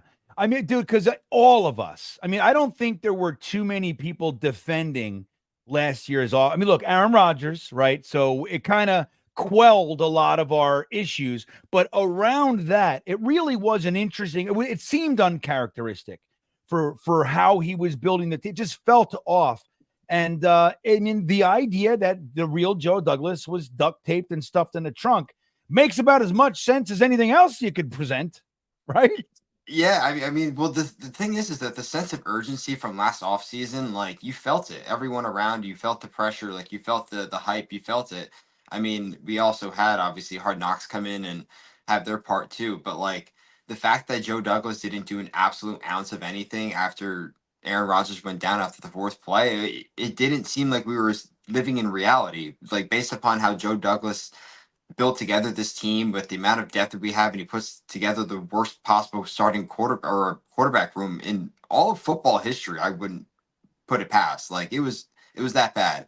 So, I mean, I wanted his head on a stake just as much as the next person. I wanted him gone because I was just like, how could you be that inept and not wanting to at least provide a quality backup to save your season? Because we were 1 or 2 drives away from beating the Patriots. We were 1 or 2 drives away from beating the Falcons. We were 1 or 2 holding penalties away from beating the Raiders. Like, that's 3 extra wins right there. Right. No doubt. And what's that? That's a 10-win team, and we're in the playoffs. Just like that, right? It just seemed Like when you have a top 3 defense and you have Breece Hall and you have Garrett Wilson and you have Conklin, it's like you can compete with that team, even with inadequacies around. And when you see, look, we had 2 years of watching the exact same quarterback play. He was benched at the end of the year, even considering the offensive line issues. Like you said, it was like at the trade deadline, we should have brought in some offensive line. When Aaron Rodgers went down, he should have been on the phone right then. It should have taken him 6 hours to get Wentz in here, Ryan in here, Flacco. It's just somebody in here right away so we don't have to endure a full. I mean, dude, that was game 1, man. We had the whole season left. So, yeah, it was just it made no sense on so many levels. Are you happy with the offseason so far? And then I'm going to jump to another call. But give me your overall feel. I mean, you said you wanted Joe Douglas gone. You were just tired. I mean, like so many of us. Just I don't give a shit. Clean them all out and start over. How you feeling this year? Are you feeling a little bit better? Oh, I'm back drinking the Kool-Aid.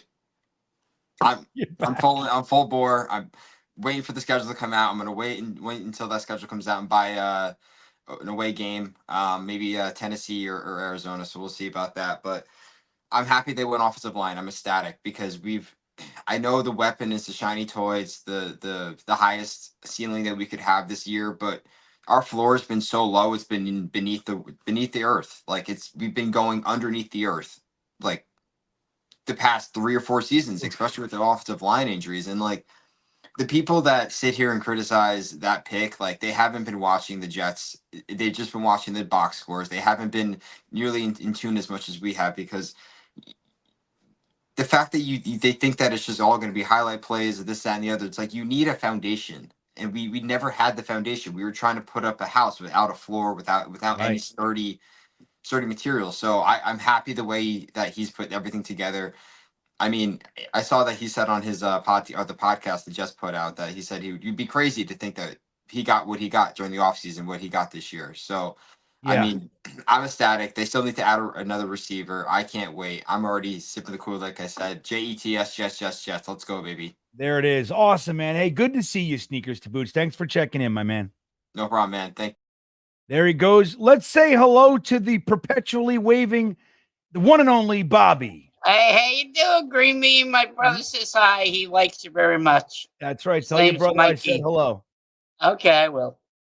What's going on, man? Do you see what Gator did on Jake Asman's show? What, today? No, I didn't watch it. I haven't seen Jake's show this week yet, unfortunately. I usually do. I watch Jake, but I haven't been able to check in this week. What happened? He made me an introduction for me. He makes me sing in the introduction. Oh, yeah? What do you think about that? Are you happy with what Gator did? Oh, Gator's awesome. Yeah. Isn't he?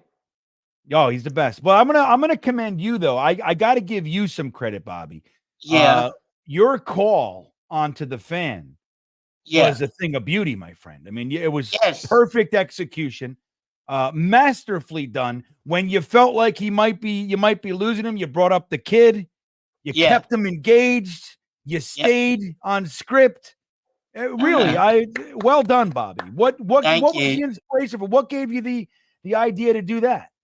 Well, Jake said if you call in, he will tape it and then put it on the show. So I did it. I did it to the guy on ESPN too, Dan somebody. Forgot his last name. Jake knows him. Yeah, I don't know. Guy from New York. Yeah, I don't know his last name. Yeah, so I couldn't believe I didn't crack up. I'm telling you, held it together. It was beautiful. And then Johnny Quest did a good job too, right? Yeah, he did. Oh, that was great. God. That was, I mean, it was it was great because at that time, we're done. We're all mock draft out. We're just kind of it added something fun that we could all kind of jump onto and kind of have some laughs and everything. And you were a big part of that, man. Let me ask you, what'd you think of your Giants draft? Are you happy with that? Yeah, they got the wide receiver, Neighbors, right? Then we picked up a defensive player today too. Today? Yeah, something guy from the Rams, somebody named Junior. His last name is Junior, but I can't remember. I got to look. I haven't. I had a long day, buddy. But let me see. Packers. Let me just see.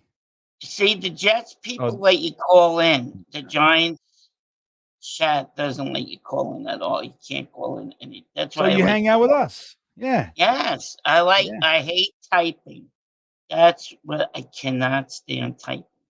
Yeah. So you'd rather just call and say what you got to say. I love to talk. I love to talk. You know who I was going to call the other day? Who? Chris Canty. I wanted to call Chris Canty for what he said Why didn't about. you? I was trying to get on. I was waiting, and I wanted to talk to him about what he said about Aaron Rodgers. He's a moron. Yeah, you were going to ask him straight up, man. Right? Yeah. Just say, hey, what's your deal? Aaron Rodgers took a pay cut, $35 million. I think Chris Canty's an idiot to begin with. I think he wouldn't have done that, for his team. He calls him a cancer. That is so horrible. You know that? Yeah. I think he should get kicked off the air for doing that. What happens though, Bobby, is that stuff gets ratings. So that's all they care about. Well, I give him an F. I give him an F for his rating. He stunk when he was on the Giants. He stunk. Yeah. He didn't play very good. You didn't like the Knicks. You like basketball? The Knicks? You know what? I haven't watched basketball in a number of years. I was I'm a Nets fan, but the Nets sucked for so long. I would watch the Knicks and the Patrick Ewing Knicks. I watched incessantly. So once that era kind of ended, I went back over to my Nets and I stayed with them until they went to Brooklyn for the first couple of years. But the last 3 or 4 years, I haven't watched anything. So the Knicks are by 14 now. Against the 76ers. Well, good. Yeah, I'm rooting for. I mean, hey, I hope they win. I hate the 76ers. I hate him. That's right. Fuck Philly. Yeah, so I give the Jets a B on their draft. Okay, I like that running back you guys picked up, Allen. Yeah, man. I'm excited about him. I'm excited about Braylon Allen. Might be my favorite pick because you get to the point where we have players we like. Rarely do the Jets, and outside of the first round, it's just very rare that we get to see the players that we want them to pick. And a lot of us wanted Braylon Allen, myself included. So to see him get brought on, I couldn't believe it was real. I was like, holy shit, we got the guy that we wanted. So it's just a rarity and it's very exciting. But I like the wide receiver you picked up, Curly. Yeah, Corley, yeah. Curly, yeah. I'm excited about him too. Yeah. He's another one. So I think the Jets are going to have a great offense this year, and then their defense is unbelievable too. Yeah, if we keep Aaron Rodgers upright, home game. Do you go to every home game? No, I'm in Virginia. I can't go to every home game, but I go to at least one. I went to 2 last year. I'll probably go to 2. I might go to an away game or 2 this year. Yeah, I might go to London. If we play in London, I'm going to plan a trip around that. I got to go see my buddy Phil Adams out there and get him back into Alton Towers theme park because he got kicked out in 1971 for trying to steal a seal. So we got to get him back in there. He hasn't been back there since the 70s. Well, we got to get him back in. When I was a kid, we went to Busch Gardens. Yeah, I live right near. That's my home park, so that's where I go all the time. Oh, really? Yeah, I know. Do you ever go on the Loch Ness Monster? You know it. I tried to go. I was shaking. A little nervous. So, that's okay. Yeah, I hope you could come to MetLife so we could all meet each other. Well, me and my brother going to be going down. Well, you'll hear about it. We do a big ticket buy every year, so we're shooting for game 1 this year. We hang out with Tailgate Joe, amazing tailgate. So yeah, we'll make sure that Who's it'd be Tailgate great to meet Joe? Yeah. Who's Tailgate Joe? He runs the biggest tailgate going. It's amazing. Tailgate Joe is the shit. Well, Jake has his own tailgate too. You could see him too. Yeah, Jake stopped by our tailgate last year. I finally got to meet Jake in person. It was great. He hung out with He's us for at about an hour. L5, where you guys are. I forget. Oh, he's at L5. Yeah, we're somewhere. I don't Yeah. remember, Bobby. Well, listen, I'm So, going to jump to the next caller, buddy. Yeah. I appreciate you calling in. Always a pleasure, Thanks Bobby. for having me on. I appreciate it. I miss you a lot. Yeah, right on, man. Tell your brother I said hello, okay? Yeah, I will, definitely. Bye now. All right, Bobby. Have a good night, buddy. You too. There he goes. Now let's jump over to the one and only Dano. Let's see what he's got to say. Sorry about the little peekaboo earlier. I didn't know. The charisma of that guy, man. If only I could have half as much charisma as Bobby. Bobby's the shit. He is. Dude, this is a treat for me. Man, I don't think I've ever talked to you face to face. I'm really pumped. Dude, I love this. I hope you know that most of my wisecracks are just having fun in the chat. I know I bust balls sometimes, you know. Yeah, no, you're my kind of humor, man. You know, I get it. Look, you know, I'm a believer that we're entirely too sensitive these days. Now, it's one thing if you're trying to hurt someone's feelings or something, but I do bust each other's butts. It's what we're supposed to do, especially in football. Like, we bust chops. That's what we're doing. And I feel like everybody gets their panties are way too tight these days, Dano. I don't know what the deal is. 100%. But all week, the main storyline, like, we just had the draft, and all I hear is the whole our JD and Salah package deal. If we do bad, or who are we firing? Like, why is that the topic this week? And I know it's not just you. Like, it's everybody. I don't know. It's probably the fans that are wanting to talk about it. But, A, what are the chances that we finish sub 500? What do you think? Because for me, it's slim. Well, here's the thing. I think that, number one, I agree with you. Why can't we ever just have a period of time where the negative undercurrent isn't brought to the forefront, right? Like, it's always there. It's always there. And it's not that sometimes it's the fans, right? But it's a lot of the time, and I feel like right now it's because that's what's being talked about. So we respond to it. You know, we go in. So it starts our conversation. The truth is that they know that us as a fan base, that we respond to negative shit. You know, we get fired up. We give them a bunch of clicks. We can't help ourselves. We went, fuck you, yeah, and that's what we do. But I think the interesting thing here with this particular subject about Robert Saleh and Joe Douglas being connected is that Joe Douglas and Robert Saleh last year were considered, because they were failing together. But once again, Joe Douglas now has kind of separated himself with, like, look, dude, I gave you Aaron Rodgers last year. I gave you Joe Tippmann. I gave you Breece Hall and Garrett Wilson and the Sauce Gardner and Jermaine Johnson and the top three defense. Here we are. I'm giving you, okay, the line didn't work. The quarterback was a bust. I'm giving you a whole new batch of shit. So there's the conversation. Did Joe Douglas separate himself from being attached to Robert Saleh? Like, so in the event it doesn't work, did Joe Douglas do enough to kind of stay here and get another crack at a coach?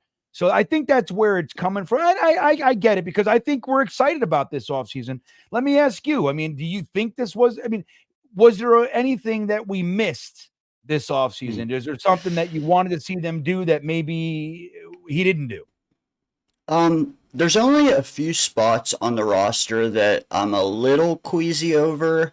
And what I'll say is that those spots particularly are spots where we have young ascending players. So like a Tony Adams, who I love, by the way. Chuck Clark, he's not that long in the tooth either. Just a couple spots where it's like, I think internally that they're more confident than we are because we're looking at everything on paper. How little stuff do we see of the guy? Like, all we get to see are some snippets from training camp, preseason games. They're with these guys every single day. So if they're telling you that Tony Adams is a safety, he's the safety man. And if they're telling you to think good about him, think good about him. Take their word for it. Don't say, oh, well, I watched him in 17 games. That's not the same. They're with this guy every day. So I am pumped because, A, we were 7-10 last year, and just stop and think. Have you ever seen a 1-year improvement at the most important position in the whole sport, quarterback, as we had last year versus what we should have this year? Have you ever seen that stark of a improvement? Just with, you mean from Zach to Aaron Rodgers? 100%. Yeah, that's as big as a. That's. Can you get a bigger leap than that? No, that's quite the gap. And Yes. I mean, that's why, like, it's really unfortunate because while I've been critical of Zach Wilson, and I think rightfully so. I mean, I just call, like, if he's playing well, I'm yelling I below Benzad and all this stupid shit that I say. But like, he could play well too. And I'm all about it. If the kid comes out and play, I don't care about any previous feelings or thoughts. If he's playing well, he's playing well. I'm in. Mm-hmm. But the truth is that he hasn't played all that well for the lion's share of his time, right? So, but when they decided they said, look, we're going to give him a reset year. I said, okay, great. Give him a reset year. When he was QB2 in the reset year, I didn't agree. I said, if we're going to reset, get him as far away from that friggin' field as you can. And we didn't. And worst case scenario happened. I mean, worse than anything I could have imagined. I mean, 4 plays, dude. I mean, what's worse? 3 plays, 2 plays, 1 play. I mean, that's it. So, we ended up seeing it again. But that gap that you're talking about, there is no wider gap. I mean, Zach is the worst, at least for, what worst quarterback in the league. And you can almost say that there's a similar gap at left tackle as what we had last year to what we're going to have this. And those are the 2 most important spots on the offense. Yeah. But also, like, I feel like we've been down so long that when we got Rodgers, I feel like last offseason we were a little too big-headed about it. And like we just assumed, and I feel like that 4 plays in kind of, not that it was justified, but like, let's walk before we can run kind of thing. I don't know if you see what I'm saying, but like this year, I do hope we fly under the radar. I do hope that we enjoy each win. Like, let's not just look at, oh, we're going to be 11-6. Oh, we're going to be 10-7. Let's enjoy every freaking win, man. Yeah. Let's go through that schedule 1 week at a time, and let's hit some people in the mouth. And yeah, I know. I agree with you, man. And like last year, we were forced on Hard Knocks, so they didn't want to be on Hard Knocks. So but it brings you to the public, to the national side of things. And there's a lot of attention that you really don't need. And then we got to see like Robert Saleh like fawning over Aaron Rodgers and all that shit. And we don't need any of it. Just quiet, nice, just get back to work. And, slow and steady, just improve and get the team ready. And like you said, go out there and punch them square in the chops. Thank you. And let's chew our food. Let's, dude, it's been so long that I want to chew every bite 34 times and savor every freaking bit of it. Like, let's not just look, playoff or bust. Oh, we're going to do this. Dude, let's just pop them in the mouth for 4 quarters once a week and enjoy every last bit of it. I know you got guys behind me, dude. Yeah. Dano, let me say one more thing to you, though. Could you imagine this defense with an offense that scores 21 plus points? I can't. But you know what? Another thing, like we had some very big improvements, Reddick and all that in the offseason, Tyron Smith. But okay, just real quick, what percentage of this team do you think are past their prime individually? Oof, I'd have to look, but I mean, look, past 30%. Yeah, I mean, I don't know. I think it's on the lower end. I mean, we have Let's young say core. 25%, 30%. Well, that means that 70% of this team is taking another year of development, and they still haven't hit their peak. So that means that just the extra year of development, the extra offseason, all those players should get better. And then you add in the improvement of Zach to Aaron, and you add in the Mackay to Tyron Smith, and the Saleh should be better in situational awareness and all that. Dude, let's stop talking about firing anybody and just savor every freaking moment. Like, let's do it, dude. Yeah, the pessimism has got to go.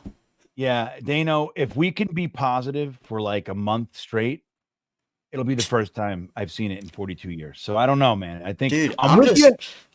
I know. I'm just looking forward to the camp battles, dude. This team is so good that we're going to be cutting good players. Can we just look at like, oh my God, at this spot we got this guy versus this guy instead of looking in the front office? Like, let's look at the front office in December or January or February. Right. I'm with Anyways, that's my spiel. Love yeah, well, to hey, you, dude, nice to have you on, dude. Good to finally, meet you. And yeah, I look forward to the next time, dude. Have a good night, Dano. Yes, sir. You too, man. Thanks. Here he comes, the ugliest guy in the world, Nick Shine. What's up, Nick? You should pay me for You should pay me for the amount of times you looked at my bare chest in the last week. Or you should pay me for getting the views out there. All right. Yeah. All right. How about we just start the sexy Nick business and I'll cut you in on it. You promote it, you get it out there. Well, you know what? I had a problem. We're being positive. Let's be positive. It is right. I subscribe to this thinking. But here's the issue that I had with the whole thing is that Jeremy committed. Jeremy held it up. He jumped up and down. You did the chest bump. I commend you, but you put your shirt down quick. And I was a little upset by that. I was a little disappointed, Nick. I have to admit. Jeremy. We had an agreement with T. Rivera was one of the people in front of us blocking. We knew people were going to storm in front. The guy wanted to smoke the cigar. So we knew we had a short window to get it done.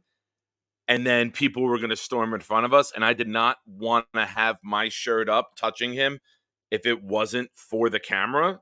Then that's just an intimate moment. I didn't want that.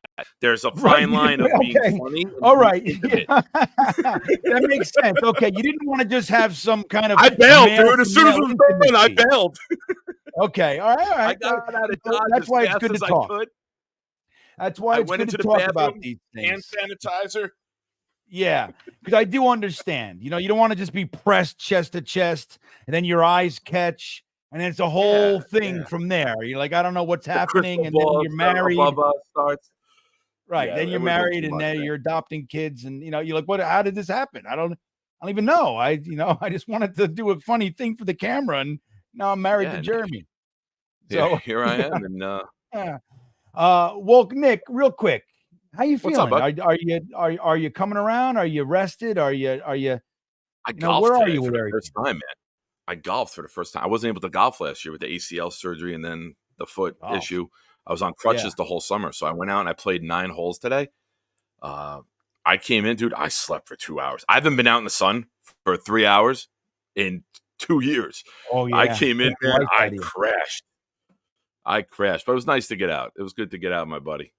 Well, good. Here, real quick, before you did say anything else here. Here we go. That's the new edit. I feel like this is going to have a new release every day.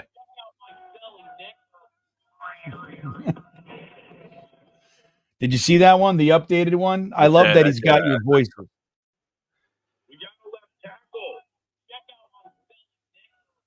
It's good work. And there it is. It's very good work. Yeah, I love having fun. I love that Gator has fun with everybody like that. I think it's just such a great thing. I don't know where I go from here. I don't know where I'm going from here. Like I'm friends with you and Matt, Ryan, Jake's mentioning me, Gator's spoofing me. Like that's it, man. That's it. You're done. You can rest easy. Life's complete. I got kids already. This is the last thing I needed in life, bro. We're good. That's it, man. You're done. Good. But I am with you. I know you got to go. I got to start my show too. I wait for you to finish out of respect to you. Oh, great, sir. Well, thank you. Absolutely, man. But I'm positive. I'm too positive. It's annoying positivity at sometimes, right? I'll take anything and try to twist it into a positive. You know my life. I got enough bad shit in my life that I'm not putting my time, effort, energy, money into something to be negative with this. It's the only thing in my life that I'm positive about, and I have zero reason to be that way. But I'm all on board with this. I'm all on board with looking forward. There's people fighting about, well, what if Joe Douglas failed? Why the fuck are we talking about that? Yeah, I know. I'm with you. Let's talk about if this team can stay healthy, you are looking at a team that can beat you in every single way. You want to run the ball? We'll go nuts. You want to throw the ball? We'll go nuts. You want special teams to change the game? Oh, we can do that. You want to play a defensive game? Oh, guess what? We can do that. We can win in every style. We don't need one guy to carry us. We don't need, and I keep referencing this all the time. Go look at the Denver game last year. Go look at the Philly game. Those were the games where this defense had to come in and be Mariano Rivera, save the goddamn game, and they delivered both times. Now, the offense kept dropping the ball in other games. We know all those reasons. But I'm looking at this team. Quincy Williams blitzing. Denver never even considered him blitzing off the side, and he hit Russ free. Tony Adams, they did another thing. Philly had a pass. He jumps the route, comes up, gets it. The defense has been handcuffed the last 2 years. Oh, we yeah, are no going to doubt. see some sick shit on defense this year. I'm excited. I can't wait. I love you. You're the man. If you want, come over, hop in afterwards. Yeah, I'll make sure to remind everybody at the end here. I appreciate Nick, it. you're the best, buddy. man. Thanks for showing your titties to everybody. You're a good man. There he goes, Nick Shine. Let's do our final caller. We're going to end it with the home run hitter. Let's bring him on.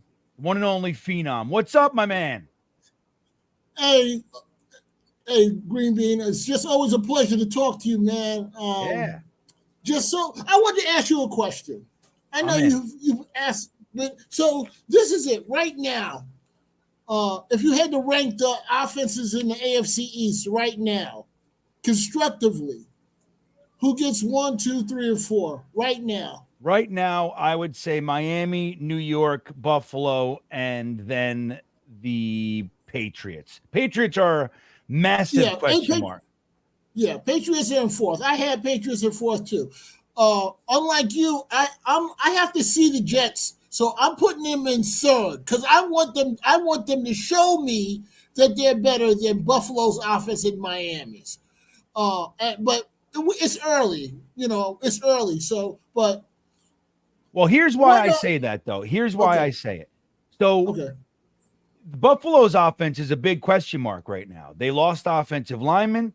They lost Diggs. They lost Davis. So, yeah, they brought on Keon Coleman. They brought on Samuel. So but they're just as much of a question mark as us. So when you look at Josh Allen, we know what Josh Allen is. Right. You look at Aaron Rodgers, you know what Aaron Rodgers is. If they're both healthy, I'm taking Aaron Rodgers. I hear you. You know what I mean? Yeah, absolutely. Absolutely. I'm thinking Miami, their receiving core and their quarterback, they have a great connection. Their running game is pretty solid with Achane and Mostert. Mostert. So that's, it's gonna be great. But the Jets, like you said, all 3 phases of football, we can play with anybody. I want to make a statement. I think the defense has to earn the right to rush the passer by stopping the run this year. I think we have to be tighten up our run defense. If we're able to, stop the run and force people to throw, it's going to be hell for teams, and that's what is really going to be a big factor. So I'm waiting to see those things. I know. I know, because if we're able to run the football and then stop the run and run the ball down people's throats, people are going to have a problem with us. Now we can throw the ball when we want to rather than when we have to. It's going to be the Jets are going to be such much of a pain. You're not going to want to play them in the 4th quarter. That's right. But, that's right. You know what I hope, though. You know what I hope, Phenom.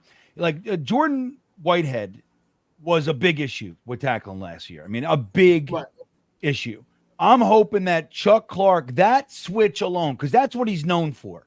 He's not maybe the most dynamic player in the, but he's known when he gets his mitts on you, you're going down.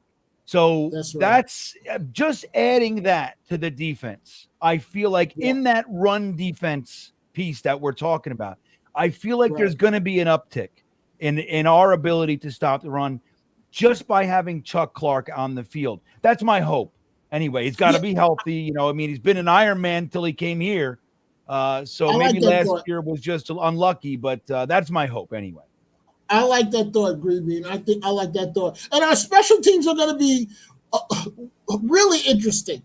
The punt return game, the kick return game, and just the ability to run the football. These guys, it's going to be a headache for teams on first down with the Jets because you don't know what to guess. If you guess wrong, we're going to burn your ass. Hell yeah. One way or another. Yeah. So we're talented, man. This could. Oh, there's no question about that. There's no question. All three phases of the game where we can hurt you. And like you said, if we score 21 points a game, it's going to be a problem, a real problem. But I'm really getting hyped, and I need to hold it. But it's always a pleasure to talk to you, man, and I hope to cross your path this year.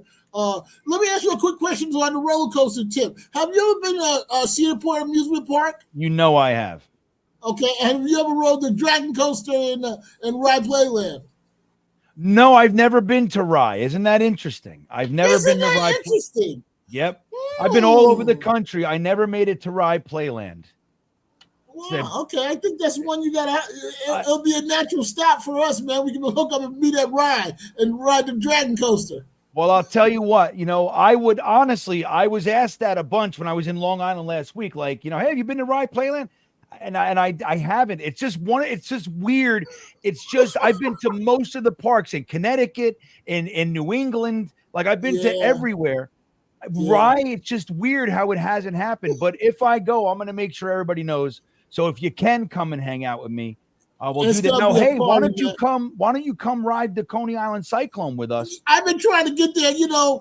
This community has grown so much, man. You're a part of it. You're my original guy, man. You're my original YouTube guy. I popped on and you were talking draft, and I was like, who's this guy? Where's he been on?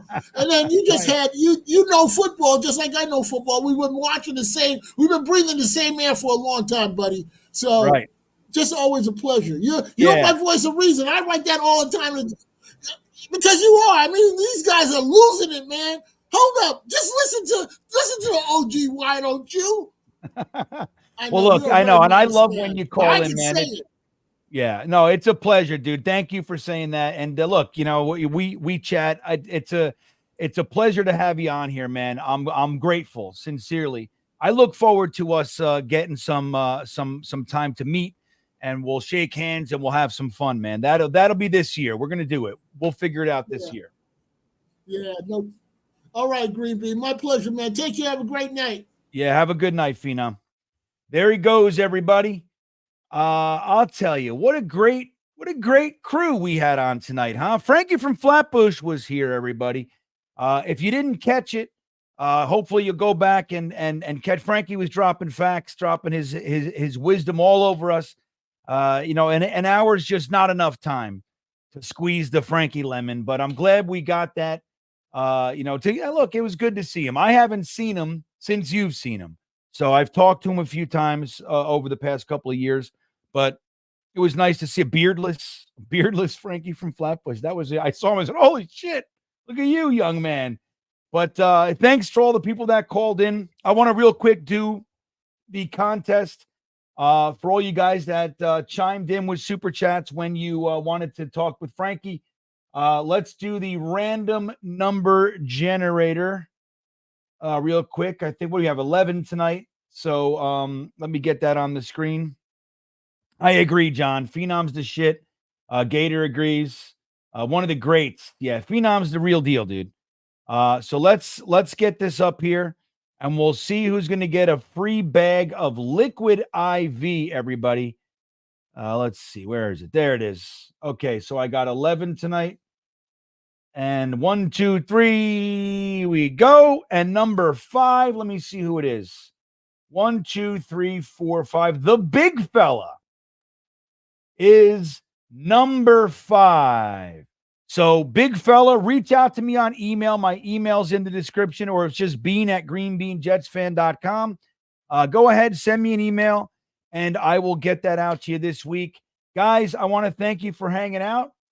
This was a fun show for me. I hope you guys had a good time. And I will see you when? I don't know when I will see you next time. But hey, I'll see you next time, huh? Everybody have a good night. I hope you sleep like a baby. See you next time. Yeah, Here come the Jets, man. I want to kiss you. Thanks, Joe. You want to run or you want to duck down? You want to duck, just go over and get onto the bench and stay there. You play to win the game. My message for the fans, we're all frustrated with where we are right now.